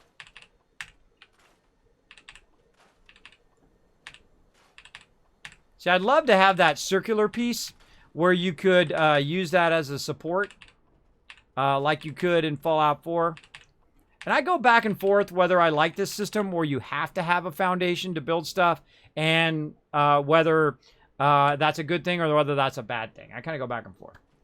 When I use Blender 2.0, now when Blender 2.0 is finally out, I think I might shake things up versus Maya 3DX. Yeah, Blender is a beautiful program, fantastic program. I've used a lot of the high-end programs, ArchiCAD, AutoCAD, VersaCAD, which is a really old school game way back, or old school 3D animation, or 3D, or really it's a 2D. It's kind of, well, it's like pseudo 3D. A 2D architectural program back in the day. ArchiCAD, incredibly great 3D and 2D program. That's what they use in a lot of the professional buildings, a lot of professional architecture. I used it for a lot of 3D animations where I would start building it all in ArchiCAD. Then I'd export it to something like Maya or Electric Image or 3D Studio Max or something like that, which I've owned all of those as well. I know, that's a lot of money if you add that all up. My dad's a VP director at Ogilvy. He started on those machines in the 80s. He go in the perfect time, right as things were transitioned to digital. Same here, Caliber. Same here, except for I started in the 70s. So I got 10 years on him. I got 10 years on him, but I was there too, right at the very beginning, when everything changed. When it went from... Now, the cool thing is when I was a kid in the 70s, they came out with, of course, the Magnavox Odyssey, which is, the very first gaming system. I used all the gaming system. I played all the different genres of games along in the many years together, as well as computers came out. In the late 70s as well. The original Apple II, the Timex Sinclair, the Commodore, the Amiga, the PC. Of course, all the Macs eventually came out later. And I've been there for that transition. Now, there's a whole bunch of other computers that probably most of you have never heard of. Of course, the Chromocoms, which are the huge pre-press and printing systems, the SciTech systems, also mainframes, supercomputers like the Cray supercomputers, and of course, they have some really amazing supercomputers now. And of course, I went and got to see the old school computers, the computers that used the punch cards. I mean, I'm not that old. That was the 60s. That was before I was born. I was born 1970. But that was before I was born. But I got to see those, which take up an incredibly humongous room. And all they did was add and subtract, which I think is kind of funny, right? I think it's kind of funny that they came from that humble building. And that's all your computer's doing right now. It's just zeros and ones, zeros and ones, zeros and ones. And we, with our magical human trickery, make it look like it's a video game. And we trick our mind into thinking that's what it is. But really, it's the Matrix, bro. Zeros and ones going on right now. There we go. Dismith says, Kismet, I'm going to give you the subscribe for that, bro. I'm going to give you the subscribe. So again, I'm as old school as you can get. I was born, and then gaming and computer was born at the same time. Now, when I was young, I saw a printing press at 8 years old, right? 1978, back in the day. A year before computers came out, by the way. And I saw the printing press, and I go, whoa, what is that thing all about? That is awesome, because, of course, you know, this web was coming through there, and they were printing this gigantic thing, and you saw all these gigantic machineries and whatnot, and I go, I want to know what that's all about. So I went to printing and pre-press right when I was a kid. So I'd learned for 10 years or so before I turned 18 all about printing and press. I was always into it. I was into architecture. I was into all of that stuff. And of course, into computers, because computers came out. And my family was one of the first families in the whole entire city and probably in the state at the time to have a computer. In fact, it was like old school days. You remember when your friend had like a Nintendo system, or they had a PS4, or they had whatever? Well, it was like that for computers back then. Everybody in the neighborhood would come to our house, and we'd be playing games, right? We'd be playing a game called Choplifter. And back then, you had paddles. There was no joystick. There was no none of that. You had paddles, and I would have one paddle, and I made the helicopter go up and down and fire. And the other person made it go left and right and land. So you know how, come on, go right, go left, go up. Come on, I'm trying to pick up that guy. Go this way. You know how many of that kind of fun happened while you were doing that, right? And then, of course, once you crashed or you lost or whatever, you had to give up your seat and the next person got to go. And I tell you, man, we had the greatest time. That's a LAN party before there was LAN parties. I'm the original LAN party person right there. Of course, there was no internet. There was no internet then. There was no even connecting computers together. That didn't happen then. You had to trade off. Everybody worked together. Used cassette tapes back in the day. I mean, I'm old school. And I saw the original 8.25-inch floppies, by the way, the big ones. They're like Frisbee size. And then 5.25s, 3.5s, and so on. And seen the transition of computers over all the years. And I've been lucky enough to be witness of all of those things. And to be there at the right moment. At the right moment between when digital and traditional printing merged, right? And when you look around, here's this 20-year-old kid who happens to know has 10, 15 years experience in computers, 10, 15 years experience in printing and publishing, and now everything's going digital. So guess who's in the highest demand? Guess who is making that big money? I mean big money. I mean salary plus overtime. I mean that kind of money where you spend $1,000 in a week and you don't think about it. You're like, Kismet, you're bragging. No, I'm trying to inspire you to have your moment. To have your moment where those two things come together that you love to do, whether it's gaming and streaming, whether it's, maybe you like sewing and you like embroidery and you like whatever it is and combine it together and then boom, be there at that apex moment when those two things come together. So if you're out there learning something, if you're in college, if you're doing something like that, think of what's coming in the future and where are you going to be when those things merge, right? Great example, the iPod. Right? And I told him, by the way, because where I worked at pre-press and printing, we're going to talk for a minute, by the way. I'll give you guys a better view. I do like to talk here in the stream. When things came together like that, I did a lot of stuff for the music industry. And back then, when you recorded a song, it was 40 megabytes, which back then the hard drives were only 100 megabytes. So it would literally be like a quarter of your entire hard drive to have one thing of music on there, one song. Right? And I said, you guys are in trouble the second they figure out how to compress this down, because they had already come out with JPEGs. I was there when JPEGs released. And by the way, I was there when GIF released. Not GIF. They didn't call it GIF for 10 years later. Whoever tells you it's GIF, I was there. I'm the OG. I was there when the format was released back in the day. That guy's totally trolling you, just so you know. Kidney killer waving high over there. That guy's trolling you. I think it's the funniest thing ever. Graphical interchange format. GIF. I'm in the industry. I'm a printing and publishing guy. We call it GIF. It's called GIF. You want to call it GIF and go to Target and Mickey D's? You want to feel fancy? Go right ahead. It's your life. Go for it. Back in the day. But yeah, when those things merged, I was making a bank because I was a hot commodity, right? Nobody else knows how to use a computer. No one else has to do this whole digital art that everybody's switching over to. Magazines, posters, t-shirts, comic books, all this stuff, man. Every type of design that you can do. Websites as well, right? All this stuff was merging and becoming computer-oriented. And guess who was charging more than anybody? This guy. Making that money, buying them $4,000 TVs, buying that thousands and thousands of dollars worth of clothes, right? All the fancy suits because you want to impress people. Just so you know, if you're not enough without that stuff, you're not going to be enough with it. How am I today? I'm rubbing those pennies together, baby. I had to spend that money to stay alive. I had to spend that money on doctors, and I'm glad I had that money saved up too, because I'd be dead right now. I'm not kidding either. I don't play a character here on stream. I'm telling you the straight truth up here. So go out there and do what you love to do. Whether it's gaming, whether it's sewing, whether it's music, whatever it is. Don't let nobody's negativity go on your shoulders. You know how many people told me, Kismet, you'll never get that purple check mark right up there. Look, there it is. You'll never get it. You're too old. You're not a, whoever the big streamer was at the time. I don't even know who it was back 4 years ago. Whoever the big streamer was. Oh, you'll never be them. You'll never do this. You'll never have any sponsors. You never do all of that. But I know better.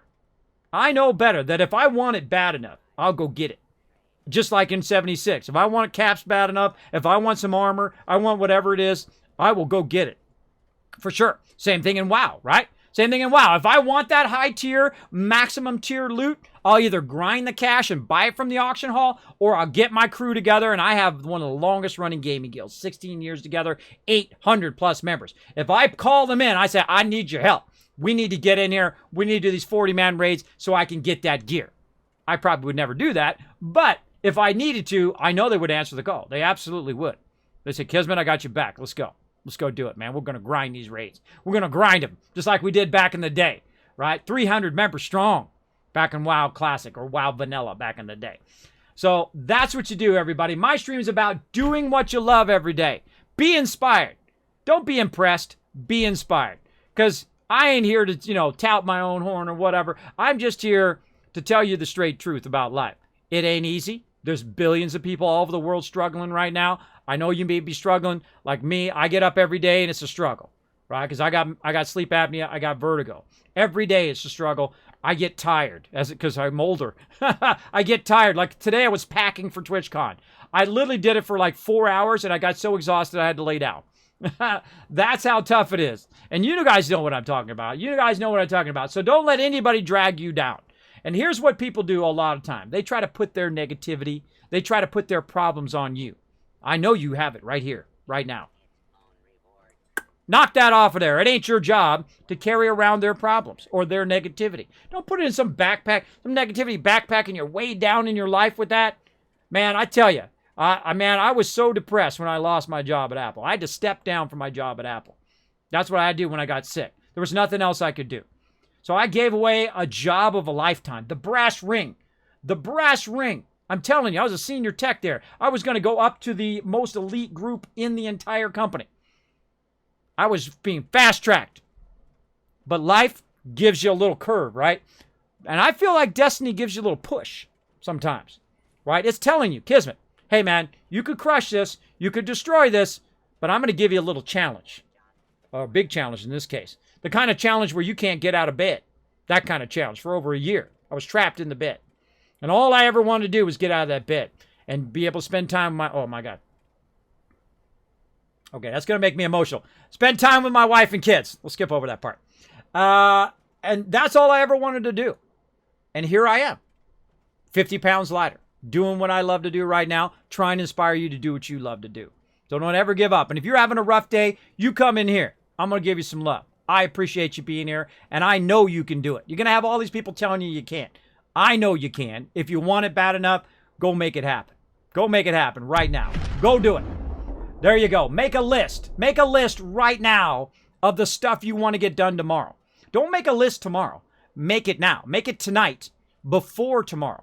I do my list always the day before. And I do a long list, and then I cut the 5 things that I think I can get done in that day. And then I flip those around until the first thing is the hardest thing. The first thing you want to get done in your day is the hardest thing out of your day. Because if you wait till the end of the day, you're going to be half asleep. You're just going to say, I'll get it done tomorrow. No, you always start with the hardest thing. And then you get that hard thing done. You're like, man, I'm getting something done today, man. I feel inspired. You know, I'm going to keep going.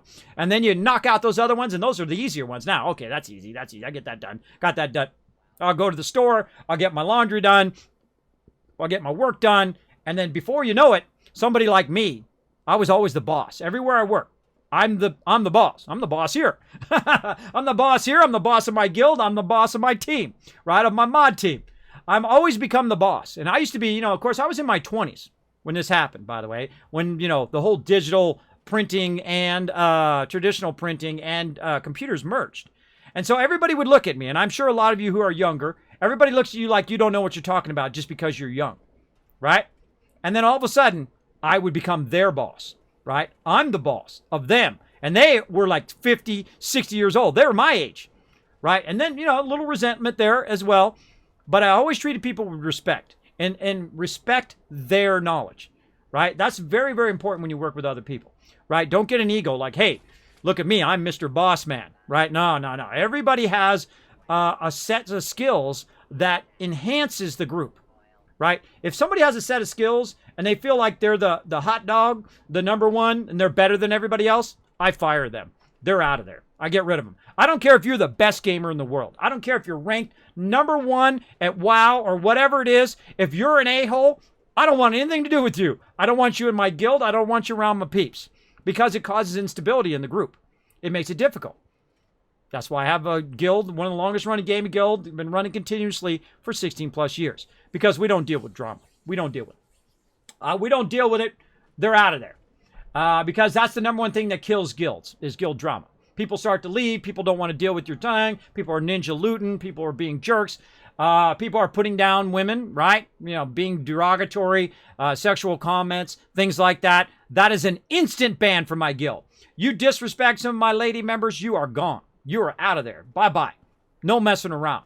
Much love to the ladies. I can tell you, I've had some female gamers in my stream and also in my guild who are way better than I'll ever be. They got the legendary gear. They got the tier 1 gear. They got all the best stuff. I'm still level 10. They're off there on the high end. They're over there making the millions of whatever it is, credits or, gold if they're in WoW. And I've had some of the best tanks and some of the best DPS, male and female, in my guild. Incredibly. I felt lucky just to be in party with them. I felt like they were carrying me most of the time. Woo! Yay! Subquake, buying my stuff. I felt like I was being carried most of the time by the ladies. I'm telling you, what you do is you set the ladies loose, they'll cut a path, and you just run behind them. Appreciate the lady gamers out there. Guys, hey, don't be creepy. Don't be disrespectful. Here's what you do. You want to hang out with that special lady that you might see at school, or you might see around wherever. It might be hanging out somewhere, maybe at the movies or whatever. You see that special girl, it might be hanging out in the mall. Don't try to be a secret agent. Don't try to put on airs. Don't try to be Mr. Fancy Pants and try to trick them into loving you. Here's what you do. You walk up to them and say, hey, if you know their name, better. But you say, hey, what's your name? You say, oh, nice to meet you. I think you're wonderful. I remember seeing you in class the other day. I was wondering if you wanted to go out to eat or go out to dinner. Don't make it too hard. She says no. Well, guess what? You still leveled up.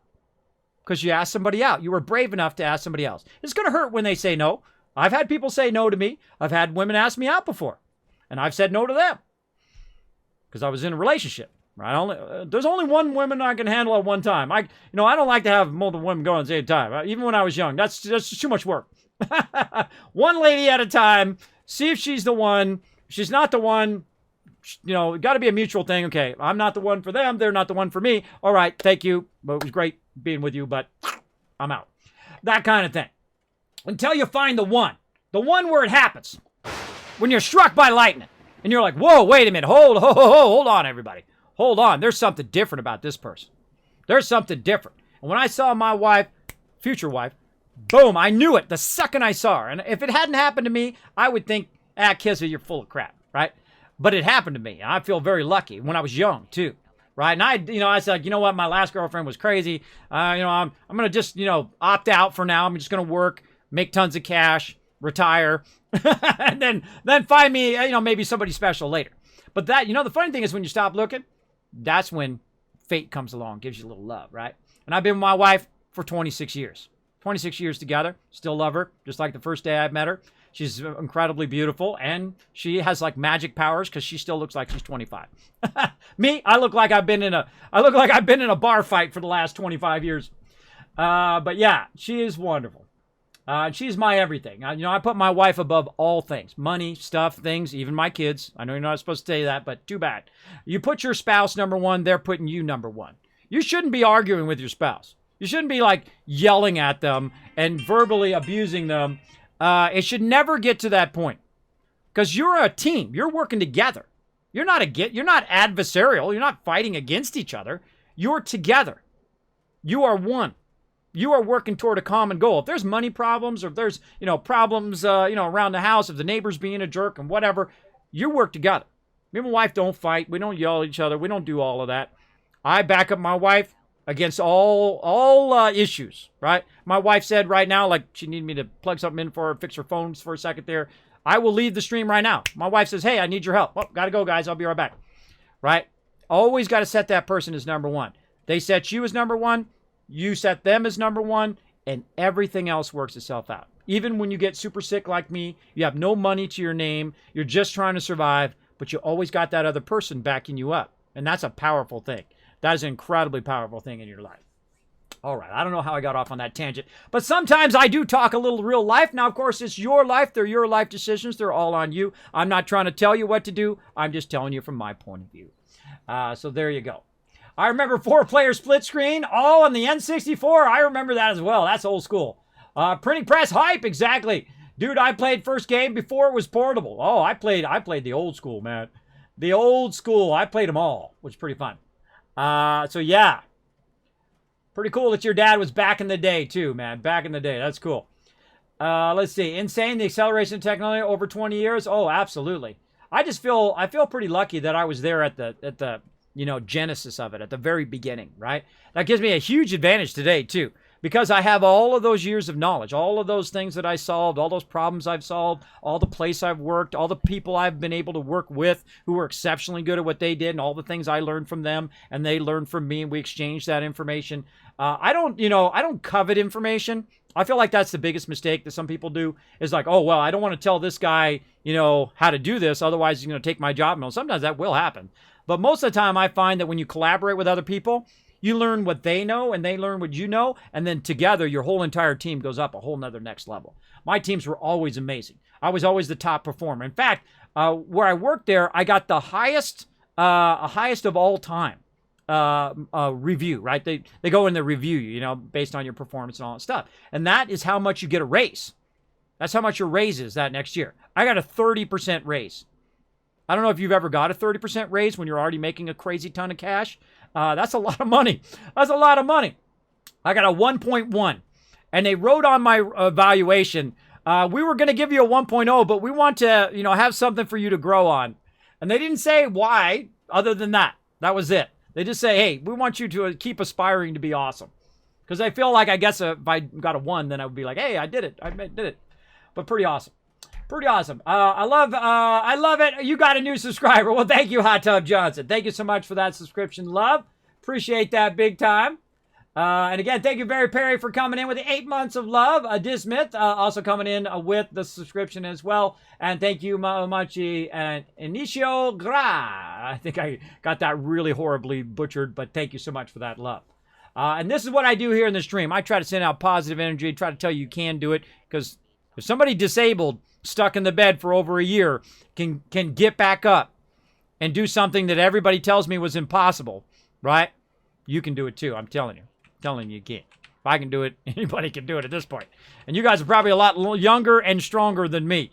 So get out there and chase those dreams. And, you're going to have some setbacks. You're going to ask that person out, and they're going to say, no, it's going to hurt. But then again, They don't deserve to be with you anyway. If they don't love you for who you are, you don't want to be with them anyway. You don't want to be with someone who doesn't love you. Oh my gosh, what a torturous existence that would be. That would be terrible.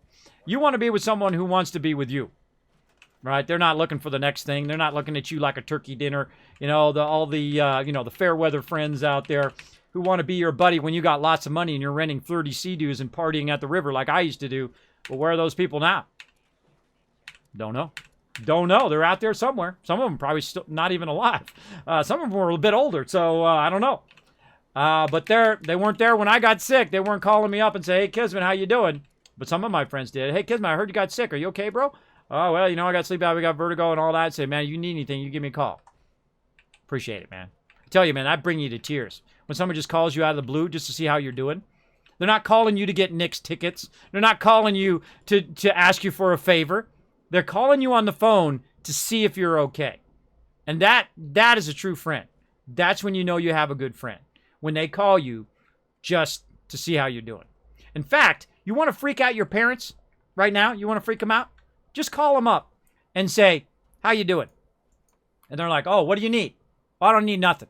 I just want to call and say I love you and see how you're doing." And that's it. And then it'll freak your parents out for like a week or so because they'll be like, "Are they really just calling to say," no, they need something, right? It'll trigger a whole thing. They'll be like, they're up to something. I'm telling you, because very few people do that. Dimma says, "Hell yeah, one team, one dream, baby. That's how you do it." Hi there, Nizagrad. Thank you so much. Hello, hello. Welcome, welcome. Got to go to work, says Jinx. Going into lurk mode. Doggo takes over. She's not a good talker, but she's a good listener. Have an awesome stream, kids. Hello there, Jinx Doggo. Thanks for being here. I accept pets here as well. Watching the stream. Hey, I don't discriminate. Let your pets watch the stream when you guys go off to work. I got no problem. I'll keep them company. I'll talk to them. Hello, boy. Good boy. Good puppy. Sit. Roll over. Not you guys. I'm talking to the dogs. And all the kitties. Feel free to let them listen to my stream. I'll be happy to entertain them while you're gone. You never find love when you're looking for it. It's always when you're not looking. Very, very true. Most of the time, Mr. Hawks. I've had lots of people say that. Actually, I was watching Banlish today. And Banlish did the same thing. He had a very similar story where he's like, "You know what? Too many crazies out there. I'm going to go on. I'm not going to do anything." And then all of a sudden, boom, he found his wife the same way. Wife pursued him. There you go. I've had lots of ladies pursue me in my youth and say, "Hey, you want to go out, you want to do all this stuff." But there isn't a magic there. Don't let it go on too long, right? Don't toy with people's emotions and go on and just, you got to be straight with them. Sometimes they're going to be pissed at you, right, for not loving them. And that's a tough one. That's a tough one, too. But don't lead on the ladies. Don't be disrespectful or, pretend to love them when you don't. I feel like that's just a despicable thing. That is just so despicable to do that. You got to be truthful with peeps. Otherwise, it'll just make everybody miserable. And you don't want to be miserable. You don't want them to be miserable. Hopefully you don't. And that's a little advice from Kismet. I feel like we're going to put a rocket in here. Let's just run some power over. Can we sneak our rocket in there? I think we can. Oh, yeah. A little rocket right there in the center. Nice. All right. So we're getting a perimeter. So we know they spawn from over here. They spawn on that side. They're gonna get annihilated, everybody. Annihilated. All right. And I feel like we'll put another one in over here. Why don't we put another one of these defense things in? This one. Just to have a little bit more fun. Right over here. And then we'll put some more stuff over here. And now, again, you got to think that these are going to rotate in 300. How many of these we got? We got 2 more. So... they always come from this side, mostly. They mostly come from this side up here. They come from this area. They run across the front here. And that's something you want to watch wherever you put your settlement, is what direction the mobs usually come from, both in Fallout 4 and in 76. What directions do they come from? Which directions are they constantly attacking your base? And obviously, that's where you want to set up your defenses. I feel like probably 2 rockets on this side ought to do it. One little rocket. There we go. Ought to do it. And I like it to be as close to the corner as possible. And the reason why I like that is because, of course, the angle down See that angle down there? So if it gets close to the turret, it can fire down on it. All right, that's looking sexy. I'm liking it. I feel like we could spread this out just a little. Give it a little bit of room. Maximum ownage. I feel like this one needs to be swapped. Hold on. See, there's a little delay, too, when you hit E. You have to kind of wait for it. It's a little annoying. But that's a server problem, right? You got to wait for it to tap into the server and all of that. I feel like we want this one over here in the corner. There we go. Now, it doesn't really matter. The coolest thing about Fallout, both Fallout 4 and 76, is it doesn't really matter what direction you put your turrets. Because your turrets can fire in 360 degrees. So, if, you know, something attacks from this side, bam! If something shows up on that side, bam! Right? It's going to attack from all sides. So, we're going to try to put a defense in. I seriously doubt I have that much room left to put that defense in. But we're going to try. Right? We're going to try to put in some walls here. Just for a bit of fun. So, let's put in another defense thing. And we're just going to kind of couple these two together. Oh, that's going to have to be moved. Can we move this whole thing? Oh, and it moves the turrets too. Cool. I just got these things. I just got these things from doing the little PvP stuff. I'm not a big fan of the PvP in the game. But, you know, hey, to each their own. I like PvP when I like PvP, if you know what I mean. When on my terms. Like the BG thing, I like that idea, nuclear winter. To go and fight when you want to fight, to do that when you feel like it, not when you know, just out here. I'm out here building my base. I don't want to be doing PvP out in the middle of doing this. Just out here trying to keep my stuff secure. Now, another great thing, again, about putting it way out here is that it will fire way out beyond your base, right? So if somebody's out there sniping your base from really far away, it should fire really far away. But it doesn't fire as far as it does in Fallout 4. It's actually much shorter. So a lot of times you'll have a mob out there that'll be outside the range shooting at your turret, which is a bummer, but such is the way it goes, right? Such is the way it goes. So we got some pretty cool kill boxes there. I feel like that's pretty sexy. Let's get in here. Let's build some walls. I feel like we're going to go with some brick, right? Brick kind of looks cool. Let's give some brick in there. And you can just kind of snap those in there. Like that. Very nice. That's going to make it a little bit harder. They're going to have to run around this area to go around to get to the back area here. Now, I don't think you can put a wall here. I believe you can put one on this side. I wonder if we could put it here and then snap it this way. No. See, that's a bummer. See, that I would like to snap to that. But oh well, we got it. We got it going on. So there we go. We did a bit of that. Now, how can we put some stuff in between here? Now, one of the biggest drawbacks of this game is you can't just put walls on the ground. It sucks. Because, of course, that eats a lot of your budget to have to put a foundation down and then put a wall or put these things down and then attach it to that. But there is one that we can use that I've been waiting to get to unlock, and we just unlocked it, which is this one right here, which is this defensive wall. Now, this defensive wall also goes in and out of the ground like the concrete kit, right? So that's going to give us a bit of defensive thing that we can go in and put in however we want. Now, this reminds me of Fallout 4 right here. This is nice, right? Where you can just go in and nicely put this in. Now, I don't want it to snap, so we're going to have a little bit of an issue here, right? I'm going to go ahead and put it a little bit at an angle. Oh, I love the angling, how you can angle it. That's cool. Let's say here, and then angle, and then maybe angle a little bit. Oh. Can I place it? Oh, I've exceeded my workshop budget. Well, there's a surprise. There's a surprise to no one.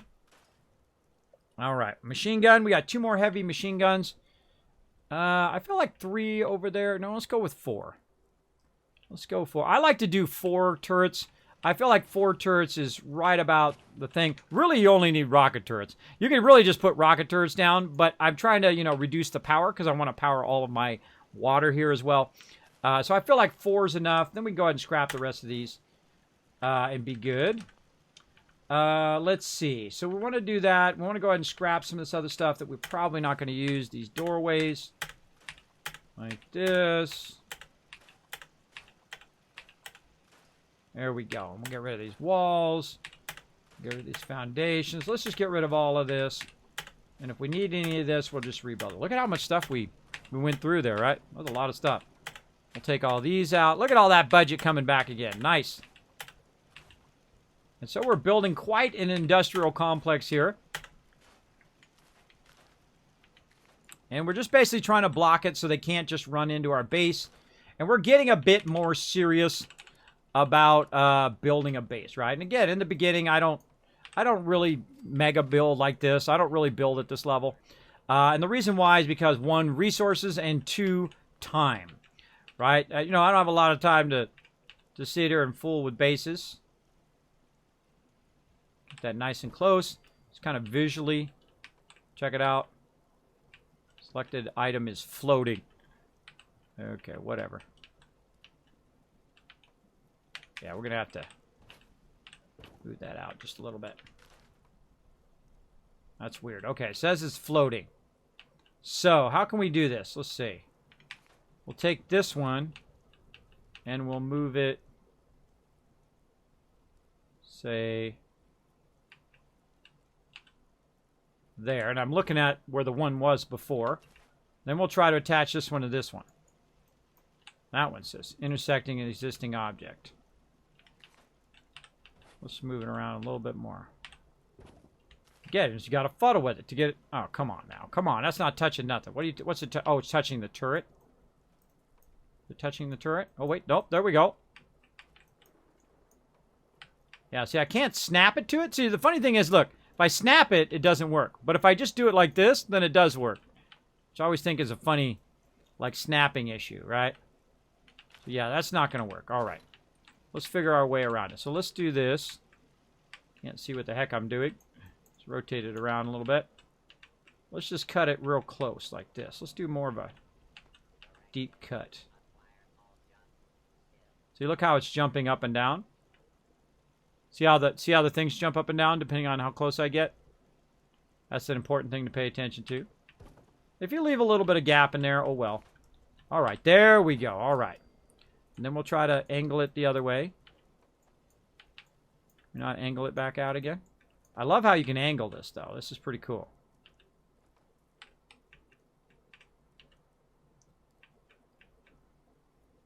I'm just going to use a little trick that I use in Fallout 4, which is called setting it behind the other one.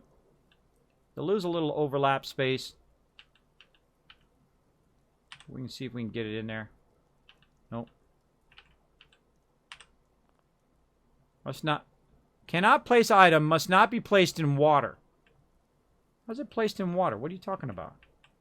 What are you talking about, game? It's not in water. Feisty game. Feisty. All right. I feel like that's pretty epic, right? I feel like that's pretty cool. Let's see. Guys have a chat. Do you like the Borderlands series, kids? I have played Borderlands 2. I do own that. I haven't played enough of it. I love the style and the art style of it. It's pretty awesome. There's some like humor in there that's not appropriate for a PG-13 stream like mine. I was very interested in playing Borderlands 3. I have heard that the storyline and that the characters in there weren't so great. But then again, you know, that's how it goes sometimes. But I hear the rest of the game is amazing.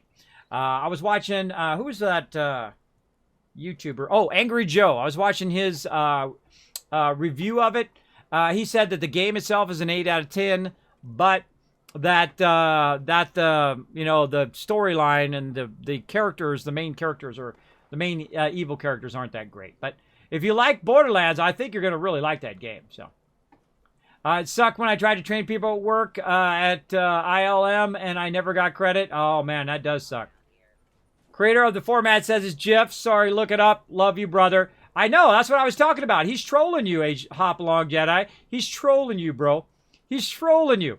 I don't care if he's the creator of it. It's what is the normal common nomenclature usage of the word is GIF, G-I-F. I don't care what that guy says. It's graphical interchange format. It's what has been used in printing for over 20 years. That is the way it is called. That is the way it's used. Only people call it GIF who started doing that 10 years later. 10 years after it was being used in the printing industry, then they started calling it GIF. And that guy did not say at the very beginning it was called GIF. He called it GIF. We called it GIF. Everybody in printing called it GIF. Everybody in the internet web pages called it GIF. And then only when people start feeling fancy, like, you know, when you go to Target, did they call it GIF. And he's trolling you guys hard. He's trolling you guys. I just know. Because he wants it to be a controversy. You know why he wants it to be a controversy? Because he gets more press. That's why he does that. So I'm going to call it whatever I want. So there. And you can call it whatever you want. So there. I don't want to get too much into it. But yeah, I did see that article. I think it's hilarious. I think it's just as funny as can be. Because people like get into a big old thing about chip. Just like when people get into like, you know, Apple versus PC and, you know, Xbox versus PS4. I've been in advertising for a very long time. I got a PC, a custom PC, which I game on, which I'm on right now. I have a custom PC for streaming, right? Because those do those things really, really well, right? Except for Windows Updater. I hate Windows Updater. And who doesn't? But those do that well, right? Those are like the screwdriver, right? And then, of course, I also have Macs. I have Android devices. I have just about every type of device. I have an Xbox. I have a PS4. I have a Switch. I have all of it. Why limit myself? You know, it's like having a tool belt that's just nothing but screwdrivers, right? That ain't going to help you. You want to have a tool for what it's best at, right? I don't do any email. I don't get on the internet. I don't do any of that on PC. I do all that on the Mac because it's much safer. Not that anything is truly safe, 100% safe, but it's way safer and way easier to use over there. When I'm doing graphic, like Photoshop, Illustrator, and all of that stuff, way easier to do on the Mac. The fonts work better. The system is less unstable, and so on and so forth. It just works well together. That's what it's designed for. It's designed to do design. Now, can you do it on PC? Oh, absolutely. You know, they're all made from the same parts. If you didn't know, a hard drive is a hard drive. You know, a graphics card is a graphics card. You know, all of it's made of the same components. The only thing that's different is the actual operating system itself. And I can go on the Mac and I can switch over and make it into a PC. It's both things. You can be both at once because it's just using the same components. I feel like it's the most hilarious thing, right? Hey, no, my PC's better. No, my Mac's better. No, you mean your Windows operating system is better or your Mac OS is better because the computer components are the same. They're a hard drive, memory, you know, processors. Now, there might be different processors. There might be different memory and different logic boards and whatever, but they're the same type of component. So that's why I feel that's hilarious. Somebody like me has been in computers forever. I know that they're the same.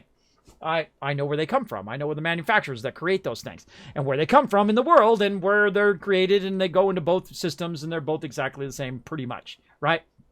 It's like when you go to buy something in a game and you say you're going in World of Warcraft, right? And you're going to buy that special sword that you want, right? Or axe or whatever it is for your character. And you look at it on the auction house and you see 15 of the same one. Are you going to buy the most expensive one? Or are you going to buy the one that's the cheapest one?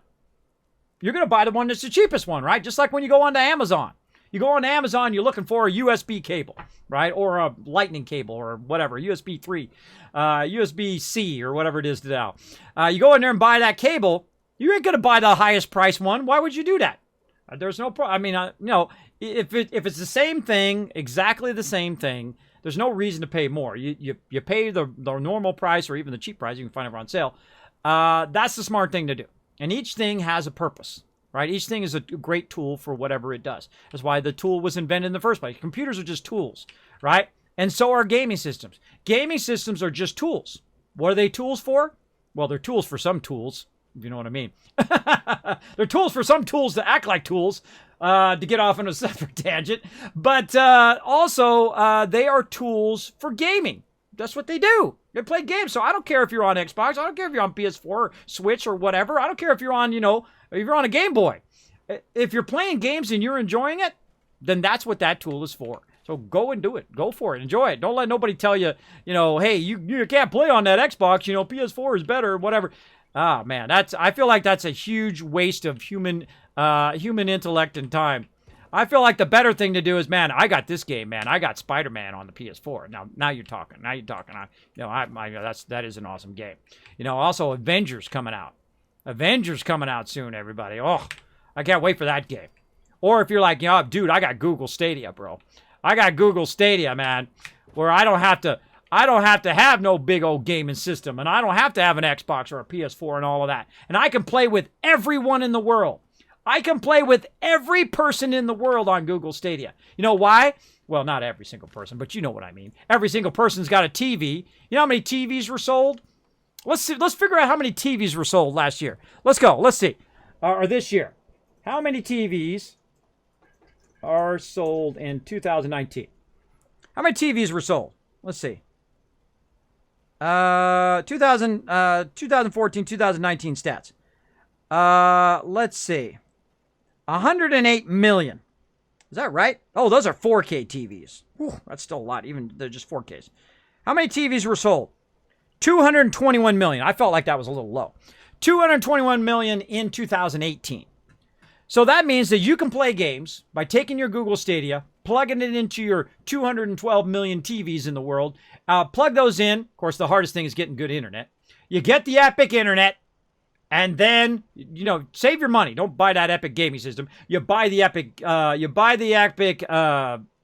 Epic internet connection, and then you play with 212 people 212 million people in the world who have a TV. Who just, by the way, that's just the people who bought a TV this year. I mean, in 2018. That's not the people who have, how many TVs are in the world? Hold on, that's what we need to look up. How many TVs are in the world? Or how many TVs are being used in the world? And we're just getting a round number. Who knows if these numbers are correct or not? But we're just getting, what percentage of people own a TV? Nelson says that 95.9% of U.S. homes are TV households. So how many people in the U.S.? Around 300 million, right? We're at 300 million in the U.S. Let's see. U.S. population, 2019. It's right around, I thought it was around 300 million. Yeah, 330 million. So 90%, so let's say 300 million people in the U.S. have a TV. That means that all the people that you couldn't play games with because they were on PS4 or they got a real custom PC, but you can't afford an epic $4,000 PC to play the latest games, well, you can play with your friends now because they can hook into their TV and you can hook into your TV and you could be playing at 4K for like $10 a month. I'm telling you, if they make that work, it'll revolutionize everything that we do. I mean, I won't need two $4,000 gaming systems. I won't need a $3,000 Mac over there. I won't need an Xbox and a PS4 and a Switch. So watch out. Watch out, peeps. I'm telling you, you got to watch for that next generation of stuff. And I feel bad for manufacturers right now because they're going right. They're doing a little action right now. Ooh, we snuck another one in there the other way. Nice. Nice. So there we go. We built a gigantic bunker to protect our stuff, even though they're going to come from that way and just blast our stuff anyway. They're just going to blast it from over there anyway. They're just going to shoot at my stuff. But I feel like this is kind of fun, right? Now, you know what would be even cooler? If this right here had like a little walkway, right? Like a little walkway ramp up on the top. That would be really cool as well. But that's just me and my crazy ideas. But I could have also done this too, right? I could have done this and run these across here and just filled them up with walls. But that would take it 2 pieces to do it. Right? That would be 2 pieces versus 1 piece, right? And which allows me to sneak in there just under my budget. So I feel like that's as much as we can do. We crushed it. We destroyed it. We got it going on. Let's see what else we can put out here. What else fun stuff do we want to do? We can do some artillery. That would be fun. But I feel like that's about as much as we can do. Oh, we're going to figure out these darn picket fences. How can I make these darn picket fences work? So here we got a picket fence here. We got a picket fence there. So these are like defenses. All right, so how do I make my picket fence work? Do I put one in the middle? I have not figured out how to make these picket fence work, right? Because you want the picket fence part in the middle. Let's go back and look over here. Resources. Let's see if we can find a picket. You can just tell me in the chat, by the way. I'm way past max level. If you know how to make these picket fence work, you let me know. I feel like it might be miscellaneous structures. Nope. How do I make these darn picket fence work? Those are displays. See, and I'd like to go in and make displays and put a whole bunch of stuff down at my camp and all of that stuff. But there's just not enough camp space for that. You can't, you can't build it. You can't at the level of Fallout 4. I want to know how to do these picket fences. This is going to drive me crazy. Where are my picket fences? You're like, there's a fence. Oh, they're hidden under this. Oh, see, this is like a trick. See, this is a white picket fence post where this actually is the white picket fence. Oh, aha. Now we know, right? I feel like we'll do... Oh, wait, we can do a nice white little picket fence around the outside there. Hold on, let's go try that. Let's see if we get that going on. Maybe they'll shoot the white picket fence and not my stuff here. Well, we can't put it in the water. That's a bummer. Do they got a... Oh, look at this. Oh, they got a gate. Cool. I like that. All right. Put that in there. Let's try it out. Yeah. All right. Yeah, I like that. Very nice. Very nice.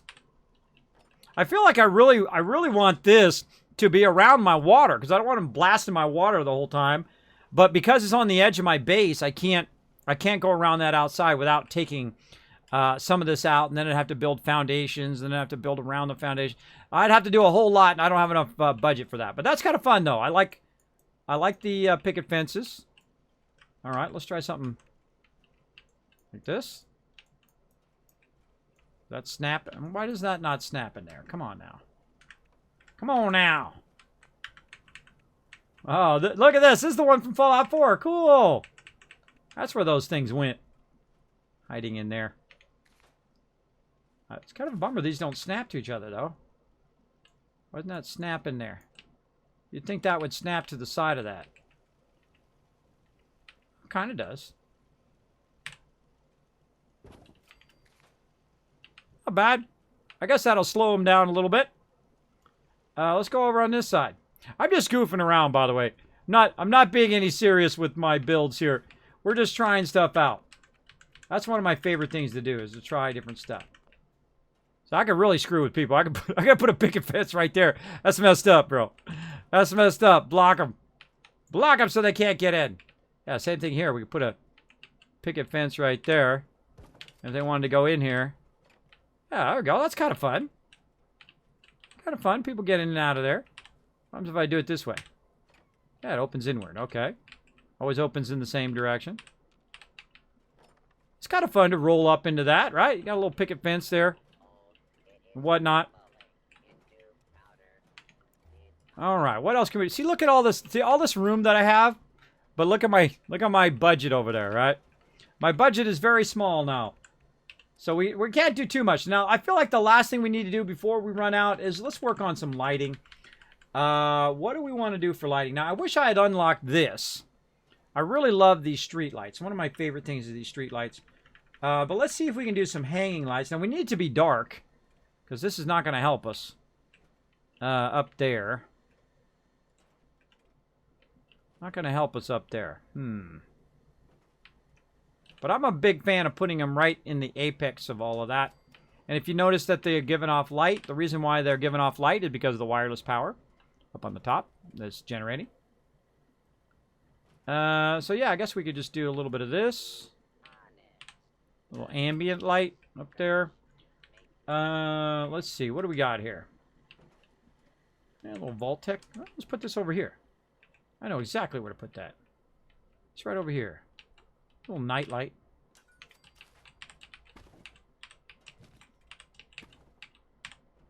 Why do I think of the three bears? Papa bear, mama bear, baby bear. That's what that reminds me of. Alright, going to lurker mode. Thank you very much. Like Drake said, the grass isn't greener on the other side. It's greener where you water it. Oh, that is a good one, Dizzy Myth. That is very true. I like that. Kismet, is it so true? It's so true about people calling you out of the blue and asking you how you are. That's so rare. I don't have much friends that do that. Maybe one or two. Well, there you go. Those are the ones that are your friends. Everybody else is not.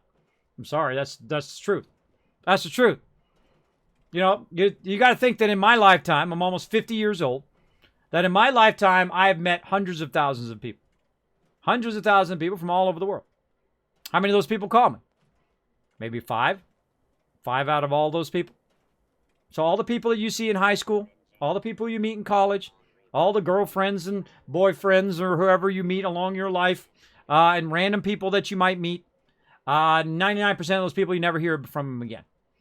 Now, it may be your fault that you're not hearing from them because you're not keeping up your friendships with them. Or it might be their fault because they're crazy and you don't want anything to do with them. Like when I'm talking to somebody and they start talking about how they're better than other people, that's an instant conversation stopper for me. I'm like, well, I don't want to waste my minutes talking to this person. Bye. And then gotta go. Sorry, I see a friend over there. I'm going to go talk to my friend. Have a good one. And I'll exit the conversation. If you ever see me exit a conversation, like you see me at TwitchCon or whatever, sometimes that's the reason. Not always, but sometimes that's the reason I'll exit. When people just get really egotistical and they just talk about how much better they are than everybody else. That's an instant trigger for me. I'm out of there. Tashi coming in saying, Kismet, I got the perfectly preserved pie. Oh, look at that. Felt pretty good. You're part of the pie club. Congratulations. Congratulations. You're part of the pie club. Like me, I got it too, by the way. I got it the other day in there. I got the perfect pie, which goes along with my perfect pie pin, which sold out, by the way. Make sure to go check out that Bethesda gear. Bethesda sponsoring TwitchCon this year. Giveaways to all of you. Now, again, if you are at TwitchCon, let me go ahead and give you guys some love here. What did I do with that? I think it was right here. Boop, there it is. I'm going to be at TwitchCon. So right now is Tuesday. We're doing an early stream. We're going to be finishing up here in a little bit, probably 12 midnight, 1 a.m. or so. Might jump into a little World of Warcraft.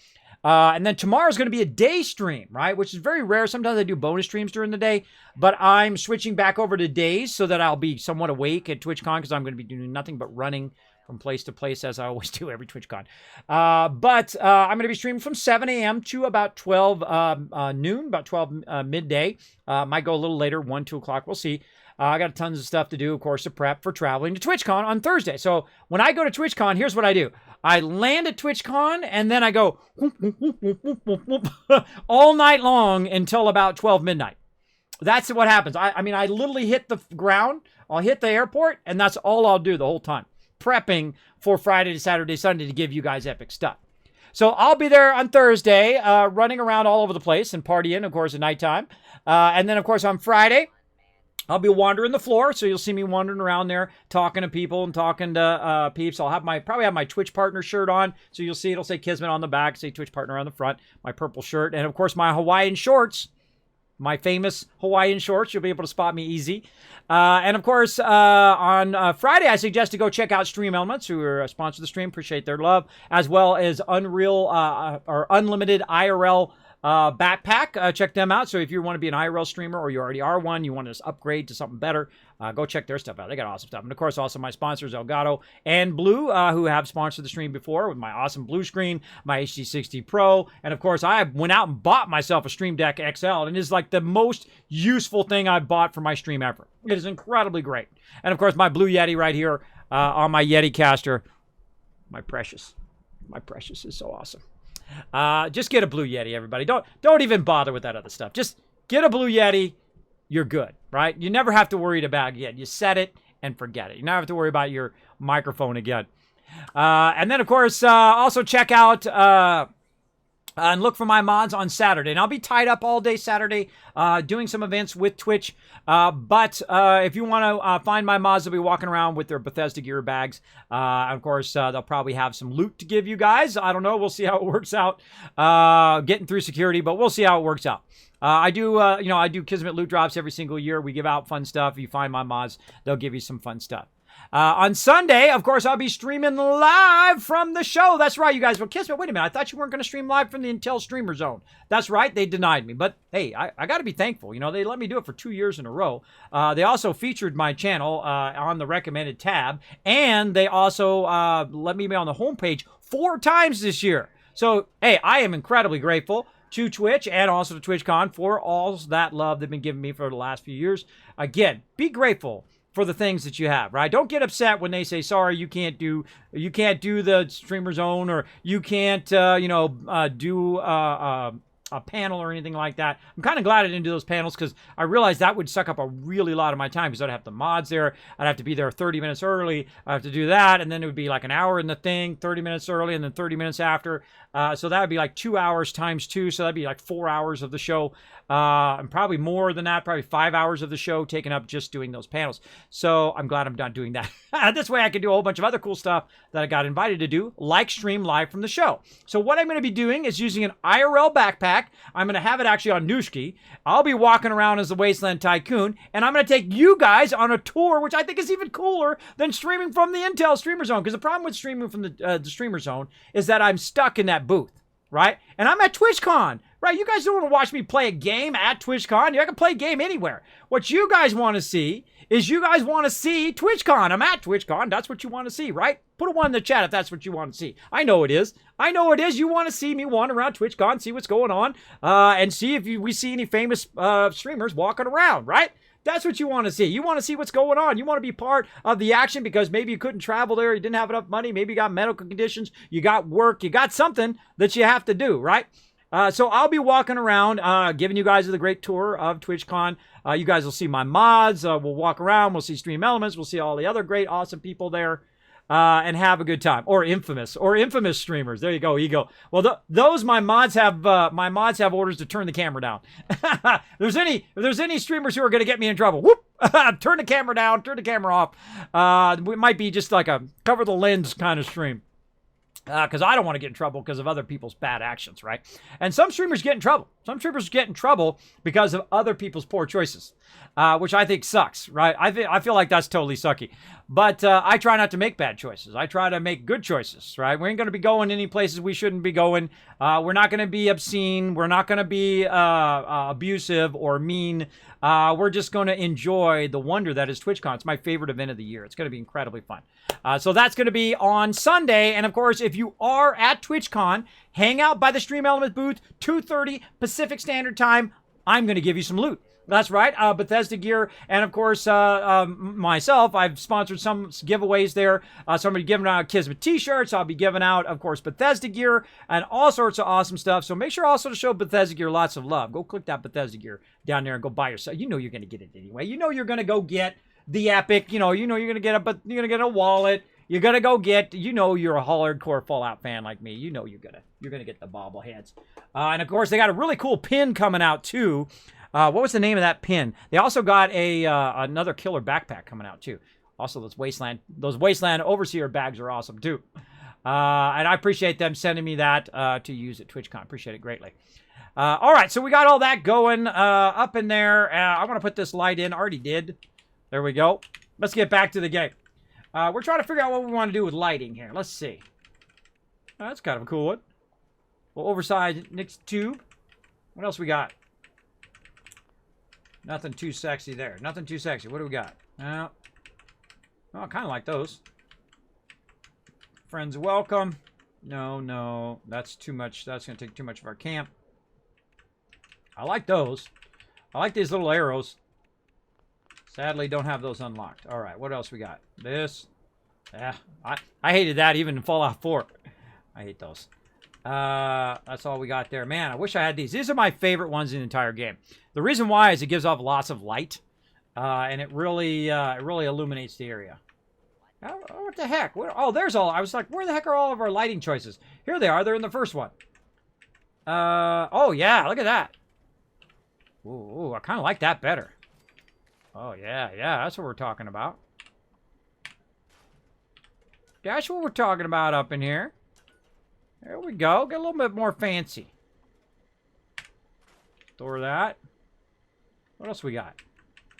Oh, we don't have any of those unlocked. All right, we can't use those anyway, even if we wanted to use them. But we do got these unlocked. This is cool. Mid-century disc light. I feel like that's pretty cool. Actually, I should be just scrapping those. Should be just scrapping them. And they are wireless lights, so of course the wireless power is doing it. Hey, the Gaming Skulls, what's up? What's up? Let's see. Oh man, I Google this random stuff all the time. I'm so glad I'm not the only one, right?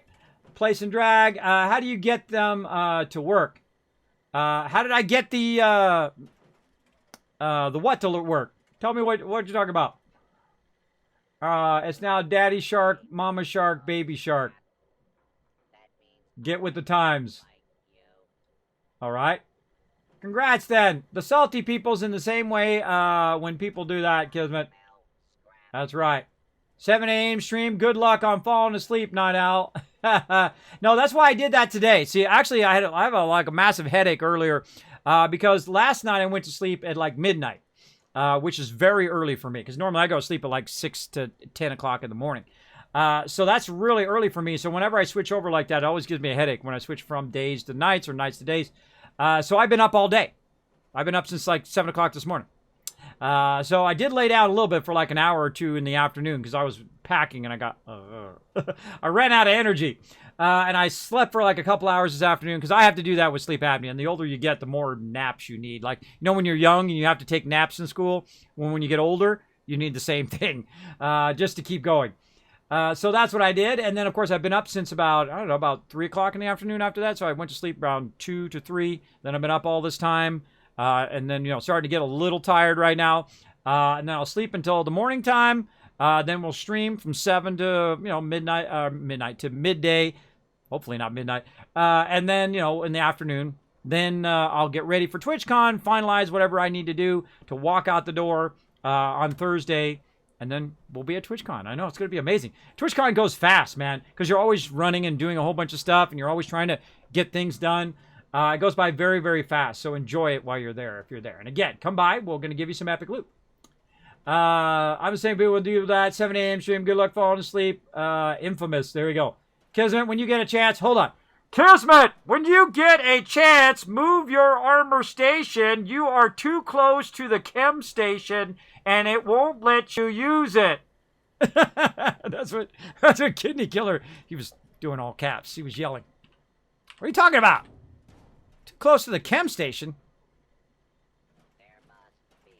What's too close to the... What are you talking about? Move your armor station is too close to the chem station. How did my armor station get right there?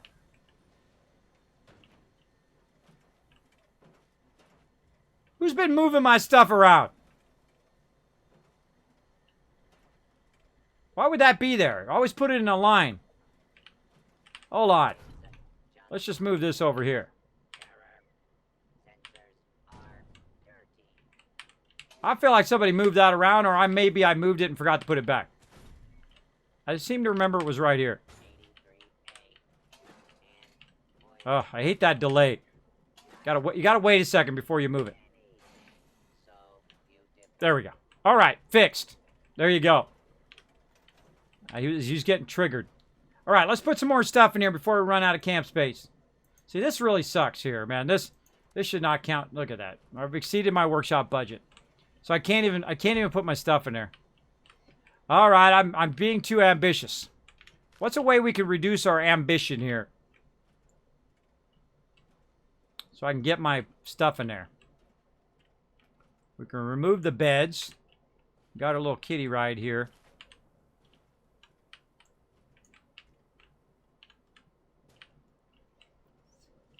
Maybe we make the base smaller. That's what to do. You make the base smaller. Okay. So, do I need this anymore? Can I get rid of that? Oh, I can't. That's part of the upstairs. I could probably get rid of these walls. Like that. Huh. Take this out. And this.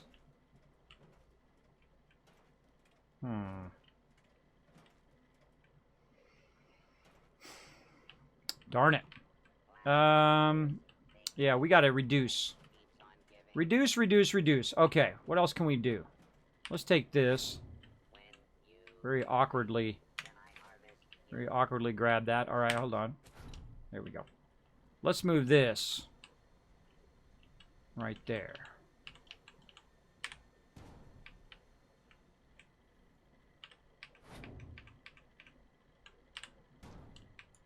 Okay, so let's move that there. Let's move this over. See, I find that your base is never done. Never does it ever is it done. I always feel like I'm always working on it. Alright, we got a little thing there people can ride. They can be impressed by my bobbleheads and magazines, or not at all. They'll either be impressed or they'll just go, meh, one or the other. Most likely the second one. All right, so we got to give up some of our base here so that we can do fun stuff. So let's go ahead and move this over here. Let's better utilize our base space here because we got this big area that we're not really using. I prefer to make it nice and efficient versus making it fancy early on. And I like to leave enough space where you can walk in between there. Like that. But there's no reason for it to be way out like that. Let's make it as close as we can. Straighten it a little bit.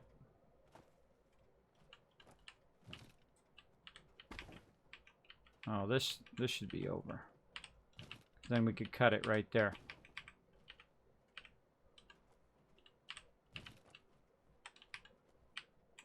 Oh yeah, we're still good there. Okay. So now we can cut this whole side off over here. Still put our lamp back here. Very nice. All right, so our mission is now to get rid of that whole side. How do we do that? So this has got to be 2 blocks out to reach up here. So, what to do, what to do. So can I get another block in here? Let's go ahead and store this. Let's see. Go ahead and store that. Let's take one of these blocks. Ugh. Gotta wait that delay. I don't think... Oh, we can. Oh, we can put it over there. Okay. What do we got stored right now? Let's just get rid of these walls. Get rid of this. There we go. I'm going to use some stairs.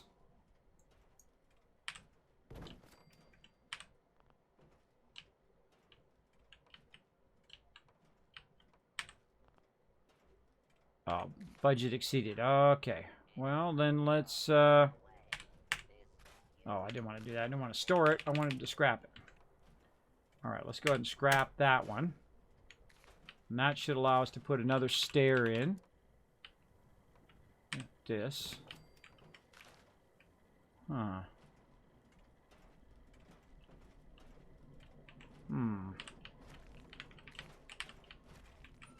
Darn it. Going too fast for it. Okay.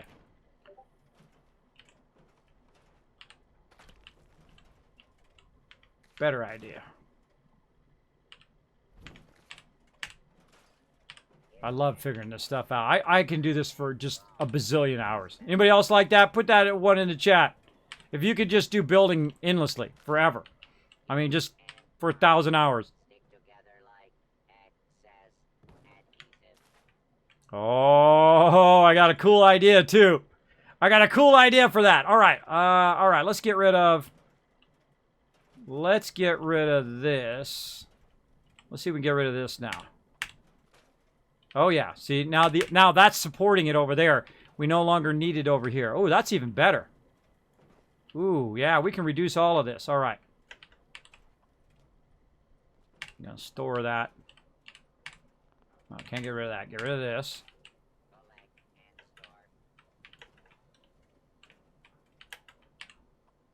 Store.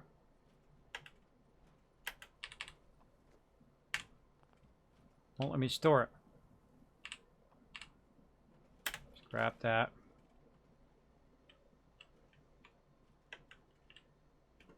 All right, let's go up there and we'll store it from up there. Now we're having fun.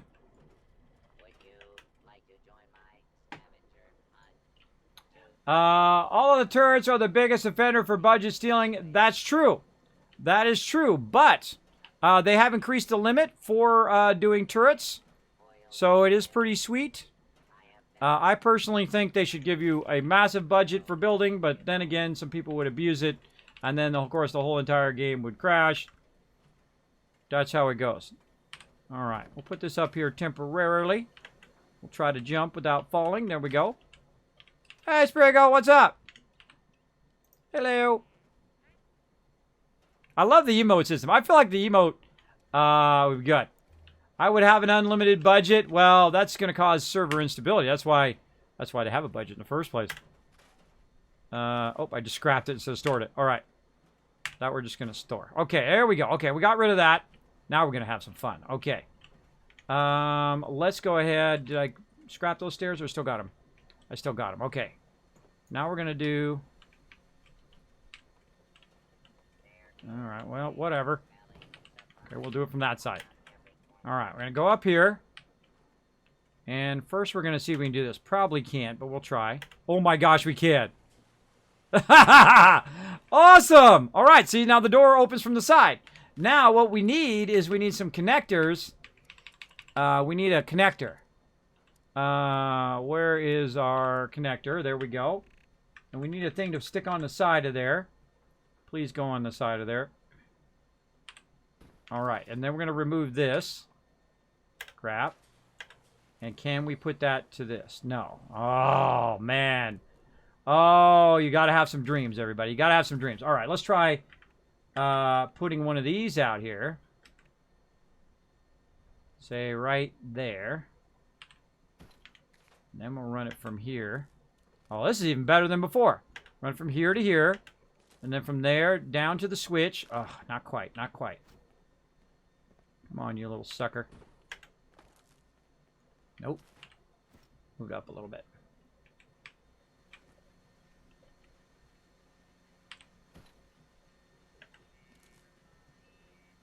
See, it'll go there, but it won't go there.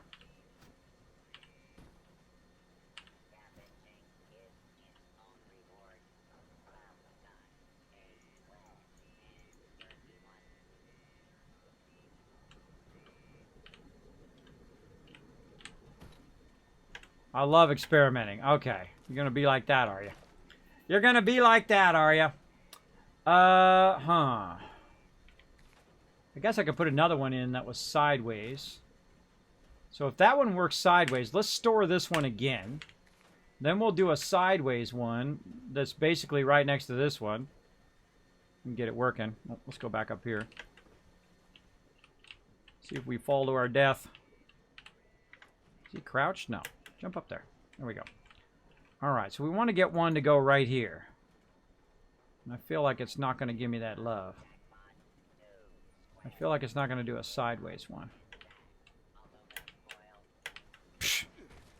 Alright, that failed. That was a failed jump. Let's try it from down here. That's working there. Oh, hold on. Hold on. Alright. See, it worked from down there. It didn't work from up above, but it worked from down there. I love it. Tries it. Okay, come on, baby. Attach to that sucker. No, see, it won't attach to that, but it will attach to... Oh, now it won't attach to the other one either. Alright, we're trying. We're trying. Alright, let's store that again. What else can we do?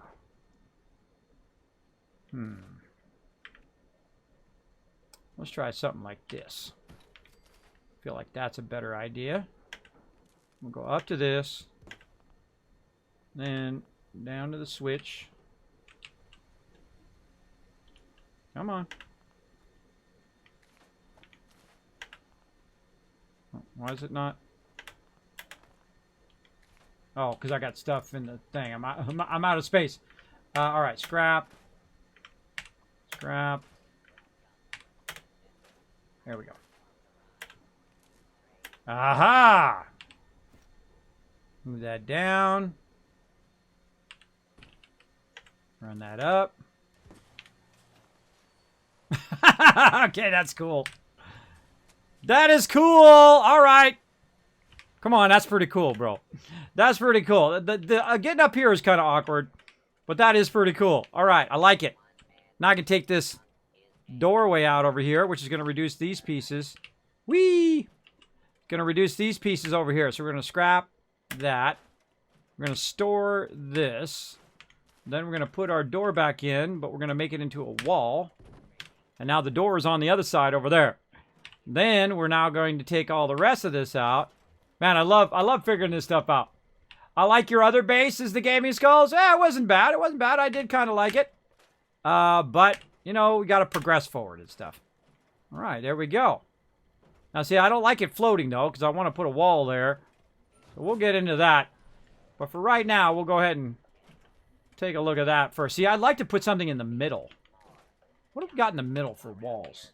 I mean, we got blocks. We don't have the round piece. See, that round piece, you know, the round piece you could do in Fallout 4? That would be perfect underneath there right now. That would be awesome. But no!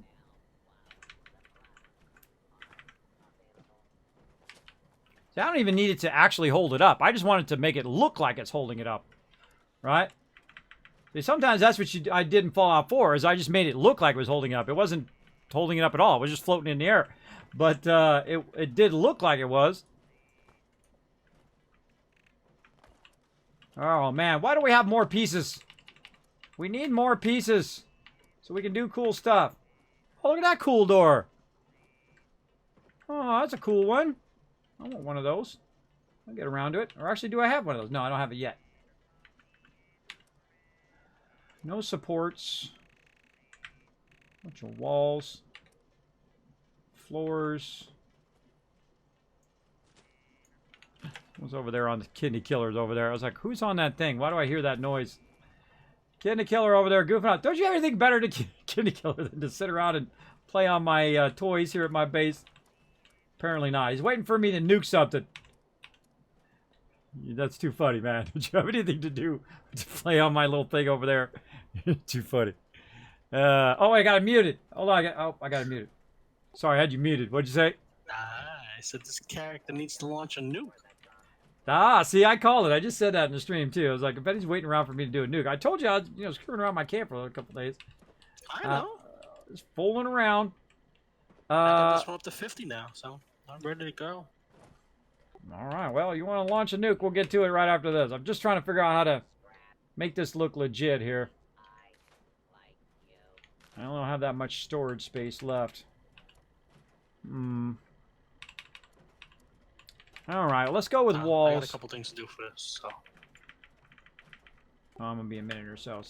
No worries, no worries. See, when I do my stealth boy, it mutes him sometimes, and I forget it's muted. All right, we'll just do this. We'll just do that so it doesn't look like it's floating. I hate it when it's floating. Don't like it. Don't like it. All right, this we can move now. Let's move this over here. Wait. Let's move it so I can access the back of it. There we go. Oh, wait, my radiation thing. Oh, we got to get that back out here. All right, there we go. So we'll put the radiation right up here. People want radiation removal. Be right there. Now we need to rerun all of our power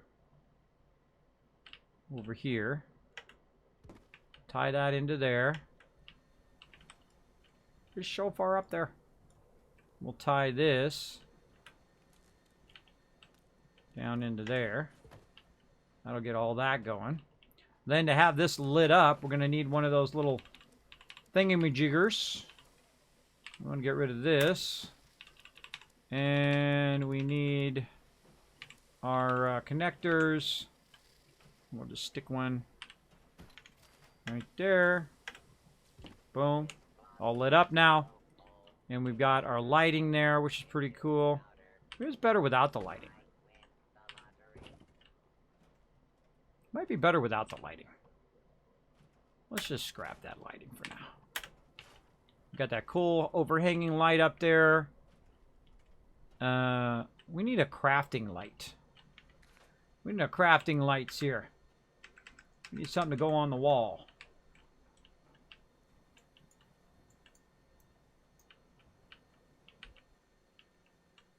Bah. Apparently not as easy as it looks.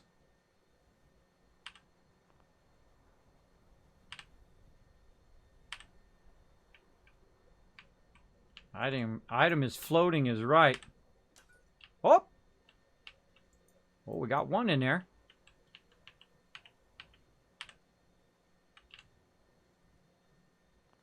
Look how long it takes. Calculate it.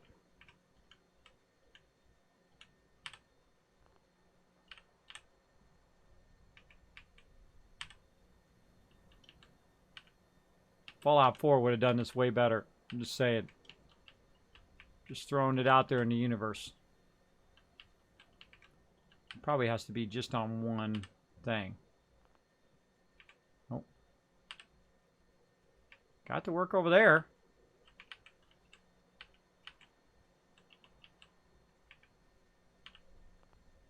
I feel like it should just angle itself properly. I'm going to keep hitting it until it goes on there. Nope. All right, well, screw that lighting.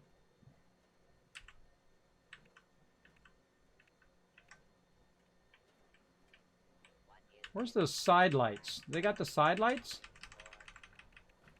Oh, right here. Yeah.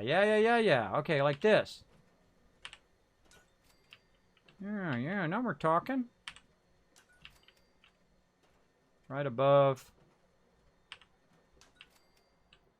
each crafting area.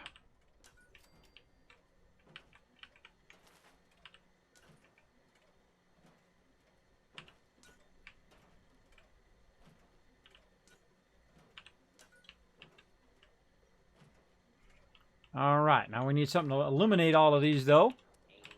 We're going to need our power connectors. Well, we're running over as usual. All right, let's say right about there. And we'll find some power from over here.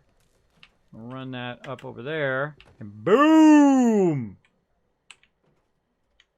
Nice. Turn my light off. All right, that might be a little too much light, but it certainly is not dark. All right, maybe a little too much there, guys. Let's ease it. Let's ease it back down. Let's scrap that one. I feel like maybe in between, right? A little lighting between both of them. We don't want to overpower the whole thing with light. Let's take this one out. Scrap that. You want to make it illuminated, but you don't want to be blinding everybody who comes up here. They'll be like, "Ah, gosh, Kismet, your lighting is blinding me."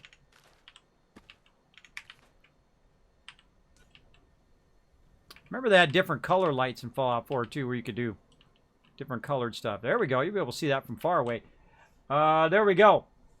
Can you build a base on Deathclaw Island? I don't know. I haven't tried it. Go over there, and what you do is you just go over there, you hit tab, and you hit Z, and if this thing turns green, you can. There you go. That's how you know. All the turtles, the biggest thing. I played Stellaris Building an Empire for 18 hours and slept for 14 more hours. I've been there, you go, many times. Many times. Can you build a base? And I don't understand that one. Maybe the private servers come out. And they can make servers dedicated to big builds. That's exactly what I'm going to do, Spring. I'm going to be number one. I want to be server number one. The Wasteland Tycoon server. The first thing I would do is so everybody could have more stash is I would reduce the amount of people on the server. So I would reduce it down to 15, say.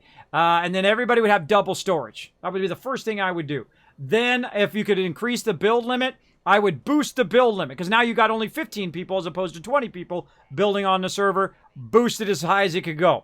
Right? And then see how stable the server is. And then, of course, adjust it based on the server stability. But I want to be number one. They can already go ahead and charge me now. Just charge me now, and when it comes out, I'll be fine. Whatever it costs, I don't care. I don't care whatever. Well, I mean, if it costs $1 million, probably not. But whatever it costs monthly, I'm good. Come on, let's go, Bethesda. I'm ready. I'm ready for the private servers. Let's go. Let's go. Come on, I'm going to get the Wasteland Tycoons in here. And then see when other people log off, then you can log on, right? And then everybody get in there, and it would be a server just for us. And then, of course, we would have, more space, and we would have larger builds, and then everybody could show off all their builds and that kind of stuff. Or if you built your build somewhere else, you could bring it over and blueprint it and then put it on our server so we could check it out. It would be pretty awesome. Pretty awesome. And I would turn all of these things to non-PvP. I would make those into settlements, right? All of these places like these little PvP. Oh, we haven't done the PvP thing. All of these little PvP places like this, I would make those so they're settlements and not PvP. So basically you go in, you capture it. If you're on the server, then it is your camp. You get it, right? And you have to defend it against bad guys. But you don't have to defend it against other players. Then when you go offline, then make sure to take all your stuff up, because otherwise someone else is going to get all your stuff. Then someone else can take it over and it becomes their settlement. I feel like that's a better use of these places than the PvP aspect of it. I think that should be completely taken out of the entire adventure mode. All PvP specs, all PvP, them destroying your camp, them killing you, all that stuff should be removed instantly, right away. Get that done. Get that going on. Pull all that out of there. Nobody wants to do that. I don't want to deal with people coming in and griefing me and messing with my base and all of that. I don't want to deal with that. Get that out of there. All right, so the rest of this stuff, we're going to go ahead and just straight up scrap. Now that we don't need all of this space, we'll go ahead and flip this over here. You know what? Actually, we're going to take this out, too. Let's scrap that. Let's scrap that. Let's turn this way. So you're not getting shot at while you're taking a little nap. I'm liking it. I'm liking it. I'm shaping up. Shaping up, little by little, right?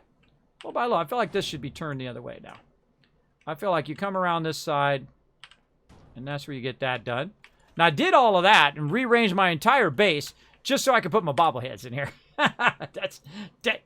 First things first, everybody. Priorities. Priorities. Same thing with all my magazines over here. Let's get all these magazines out. It's a real bummer that you can't do a lot of cosmetic stuff. That's really what I want to do. All right, let's put all this in here. What are these? These are miscellaneous? No, they're notes. What the? Oh, it's under aid. That's right. I forgot that you actually use these magazines. Let's do it. Let's put them all in there.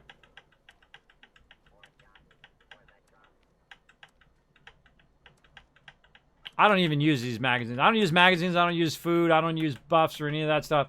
The only buff that I use typically is the well-rested. That's about it. I mean, hey, we kind of combined functionality with cosmetic. We kind of went back and forth and just kind of, used the things that were most important to peeps in the wasteland here. So we've got a nice little thing here. We've got a way to get up to the top there if we need to manage our thing. Now, also, we can lock this, I believe. Let's see if we go up here and we can lock this. Get my fat butt up there. There we go. Boom. I believe we can go in and we can store stats, attach wire. Then we can lock this door. What is it we can lock here? I guess we can't lock that. I guess someone can just come up and open that. Blueprint, move, store scrap, attach wire, switch to build. Toggle objects. Now, we can't do that. The other doors we can lock. We can also lock things like containers. I believe we can lock this, too. That not locked? Yeah, lock. So you can see right there, F for lock. See, some items can be locked. Like if you go out here, my purifiers, right? You can lock those so people can't get to those. And so on. Forgot about my purifiers. Let's get them going. How are we going to get the power over there? Good question. Now we got to get the power. Oof, we got barely. We squeezed in every little last ounce. Oh, we can probably grab it from up there. Let's do that. Now, here's something I do also in Fallout 4 is I'll grab the wire, and then I'll just walk away with it. Right? Don't jump or hit any other buttons or go outside your thing. Uh-oh. Yeah, I forgot. I put a fence there. You got to walk around the other way. It's just to get the wire and then just walk around with it until you need to connect it to whatever it is. So in this case, I'm going to walk all the way around. I'm not going to connect it over this way. I don't think it's going to reach. Let's go around this way, all the way around my camp, until we find a place where we can connect it. Way over here. Nope, it's going to be way too far down. Way too far down.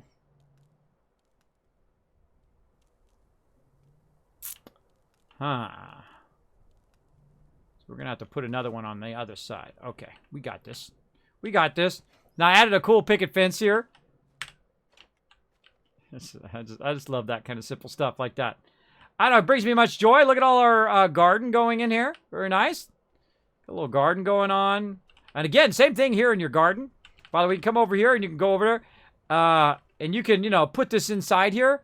And if you had a door here, you could lock the door so they couldn't get in to your stuff, right? So you can stick a door in there. Where's my doors? This way. I always feel like they're always at the end, but they're not. They're way up here in the front. There we go. See, we can stick a door in there. That would actually be a pretty cool door there. We can stick a door in there. Like that. But look how awkward that is. Look where the door is. Awkward.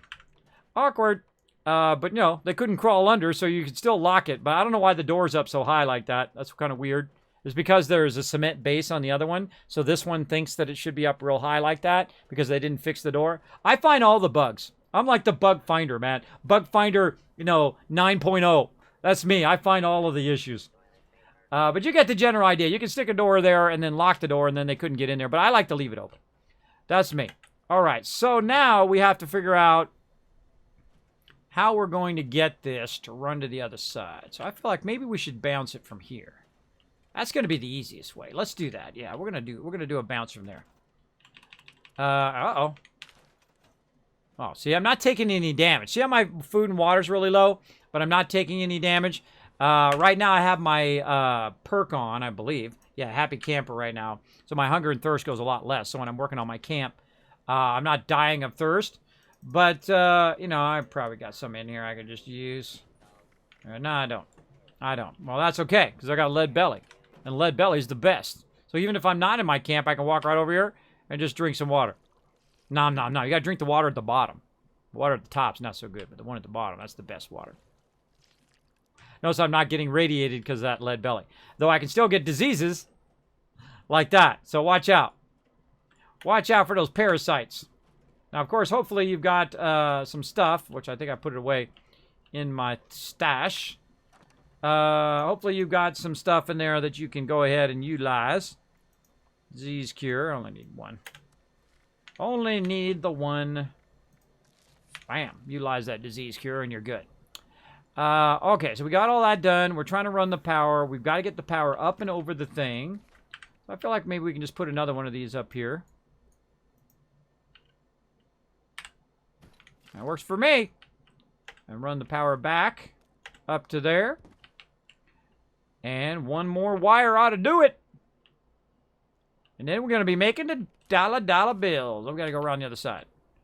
Buffalo girls go around the outside. Todd Howard said it works. He said Todd Howard said it works. There you go. I must retire to bed. Good night. Good night, Nowzeron. Thanks for being here.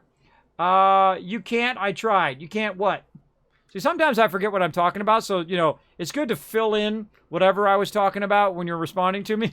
I'm just going to throw it out there, everybody. Sleep apnea sucks, I tell you. I can't remember nothing. Well, I forget who it was. I think it was, I was watching Imperial Girl the other day, and she was talking about when you go to TwitchCon, walk up to people and say your Twitch name, because she's not going to remember. And I'm like, you don't remember? I don't remember people's name 2 minutes in the stream. 2 minutes later after they said something. So, fill in whatever I was talking about before. Hey, what's up, Core Gaming? Great to see you. +1 on removing ability for other people snatching the camp. Because if you're solo, you have no chance fighting off people level 200 or worse camp. Whole groups of people. Yeah, I feel like it was a mistake to make PvP in the base mode. I think they should have spent more time on the questing and all of that stuff, making that a lot more compelling than... and I think they would have got a lot less grief if the actual gameplay, the questing, was a lot more compelling than it is, right? And you had all this interaction and all this kind of cool stuff that you discover as you go along that caused the apocalypse, right? That caused the nuclear destruction. And it was all about that, and how Caps got started. Like in 76, potentially that's how Caps got started as monetary reward. You can find it in the game. I'm not going to tell you where. Once you go discover it for yourself. Also, the origins of the Brotherhood and a whole bunch of other storyline that I don't want to spoil for you because I read every terminal. I go and look at all the storyline. I love reading the storyline. Man, I hit the jackpot. Just found a trader who sold 51 circuitry. Woo! There you go. I have dropped literally thousands of circuitry. I'm so bad. Sent 45 silver over to the guild bank. Hopefully it's enough for our tabards. I'm going to check that out here in a second, Buzzkill. We're going to jump over and we're going to try to get those tabards going on. All right, now here's the thing you want to do. You want to go through and double check that you have enough power for all the stuff that you're doing, right? So here we've got our water. So we're going to run along our water. We're going to look at it. We're going to see that little lightning bolt over there. If it turns red, then we don't have enough power. I believe we do, because I have 2 of them up there. That's 200 power. Each of these is 10. That would be 80 power. See how I just did the math real quick there? Over here, this is using 30 power. So that's a lot. That's 110 right there. That leaves us with about 90. Over here, this is 3 and 3, so we know we got that. That's a done deal. Now, the other thing we need to do is over here on this corner, and that is to tie in all of our turrets to our main power over here. Now, what we can do is kind of backchain our power from over here to over... Oh, if it wants to. Come on. Come on, buddy. Oh, no. We gotta get rid of whatever else we got stored. Scrap. Scrap. Oh, this is going to be super close. Holy mackerel. I'm going to be right down to the wire. Right down to the wire. Get it? Right down to the wire on that one. All right, let's see if we can get our turrets going. What's not doing it? Why can't I... What? What? Why can't I get that? It's too far, maybe. It's too far. All right. Let's see if we can just put something like this in the middle. And then run this here. And this there. And that there. And we want to run individual lines in case our turrets get... Oh my gosh, we did it! Oh, look at that budget over there, everybody. Look at that budget. Woo! Right down to the wire. Look at this base. This is a beast. Now, normally I wouldn't put these walls here. I wouldn't put these walls here, but that is pretty cool looking. Oh, man. Imagine the cool base I can build for the S.p.e.c.i.a.l Queen. All right. I gotta get a nuke going. All right, Kid to Kill. You ready for a nuke? No, not yet. Not yet. I still got 2 things I gotta do for this. Come on now, man. It's been 3.5 hours. Let's go. Let's go, bro. I mean, I can switch characters. You want to run a nuke? No, that's okay. You want to do it? That's okay. I might switch over to because I'm running out of time, so I might do it next time. I gotta switch over to some WoW to do some guild bank stuff. All right, then get that work done. Got it. Guild leader, you gotta log in. If you're a guild leader, log into your guild. I'm just gonna say. I feel like that's a GG. What do you guys think in the chat? You like that? I like that a lot. I think that came out awesome. We got a rocket in the back there. Our red rocket. So here's what you do. This is what everybody else is going to see. When they teleport in right here, they're going to go, what the heck is going on over there? You're going to be like, whoa, look at that base. What the heck? Whoa, he's got the red rocket thing. They're going to be like, oh, there's food in there. Oh, hold on. Let me snag some of that food. What do we got here? Oh, okay. We got plans. We got ammo. What do we got up here? We got a whole bunch of workbenches. And, of course, you'll be able to see it at night. They'll be able to see all my magazine racks. Use the beds. Use the power armor thing there. If they got any radiation, just pop right up here. Ooh, baby. Ooh, it tingles like victory. And then they can go over here and get themselves some purified water. I don't think it's got any yet because it just got powered up. Oh, there's some. Oh, there's some too. Whoop, whoop. Get that purified water. And all of our power systems are up and working. Also, our turrets over here, what were we at? Like 120 or something like that. This right here is 25. So it's 120. That's going to be 75 with those. Oh my gosh, that is really close. That is really close. We better double check though. Let's double check that all of our purifiers are working. That's really close. That's right about 190. And we got 200 going. There's no reason to have the purifier there if it doesn't have enough power. And I can't make another power unit because I've used it all up making all these walls and defenses. Now, normally I would take all these walls out. I don't believe in walls. I think walls are kind of a waste. And we're just doing it for fun. But I feel walls are mostly a waste. If you've got turrets here, if you've got a Kismet kill box, forget about it. You're good. Oh, wait, that's not 25 power. That's 2 power. What's my brain doing? That's only 2 power. We got more than that. That's 2 power. That's 2 power. All right. That looks awesome. Wouldn't it be awesome if we put this on top of this? That would have been cool. Bethesda. That would have been cool. But oh well. Oh well. Ah! Trapped myself.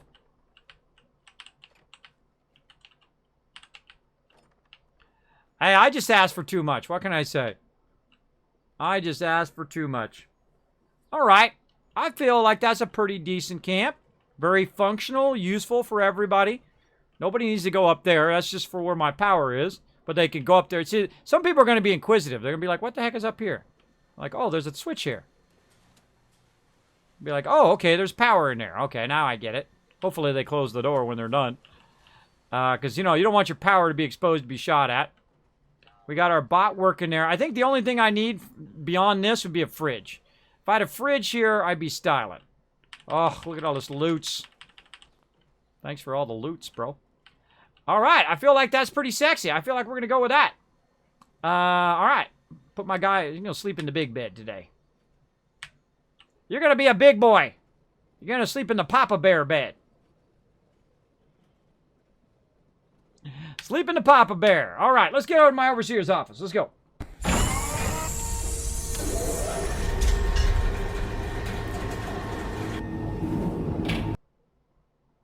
All right. Oop, where's my mods t-shirts? All right, everybody. Let me say goodnight to Kidney Killer. All right, Kidney Killer. You be around tomorrow around midday or something like that? I'll be streaming during the day tomorrow. Midday? Maybe, yeah.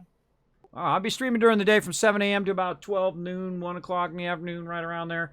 Because I'm switching over to days because of TwitchCon. So I gotta like be somewhat awake during the day instead of sleeping until 2 o'clock in the afternoon.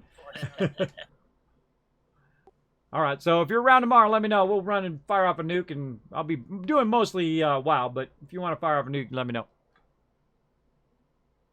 Hopefully tomorrow you can call me General. Oh, there we go. All right, we'll see you, man. All right, good night. I love Kitty Killer. He's so awesome. He's so awesome. Very patient with me, too. They're spending 3.5 hours working on my base. But I feel like we did something good there. I feel like we progressed forward. We learned a whole bunch of stuff. Hey, Geeson, what's up? We learned a whole bunch of stuff on how to build. We learned some great tactics and how to maximize the use of all of our stuff. I feel like if I could flatten that area out a bit, it would be much nicer if you had the ability to adjust the terrain, right? Or when you put something down, it did it. You're not late. You got here just in time for me to switch to another game. Hey everybody, Kismet here. Thank you so much for watching this video. Make sure to hit that subscribe button right in the center of the screen. Also check me out live on twitch.tv/Kismet. I'll see you all next time.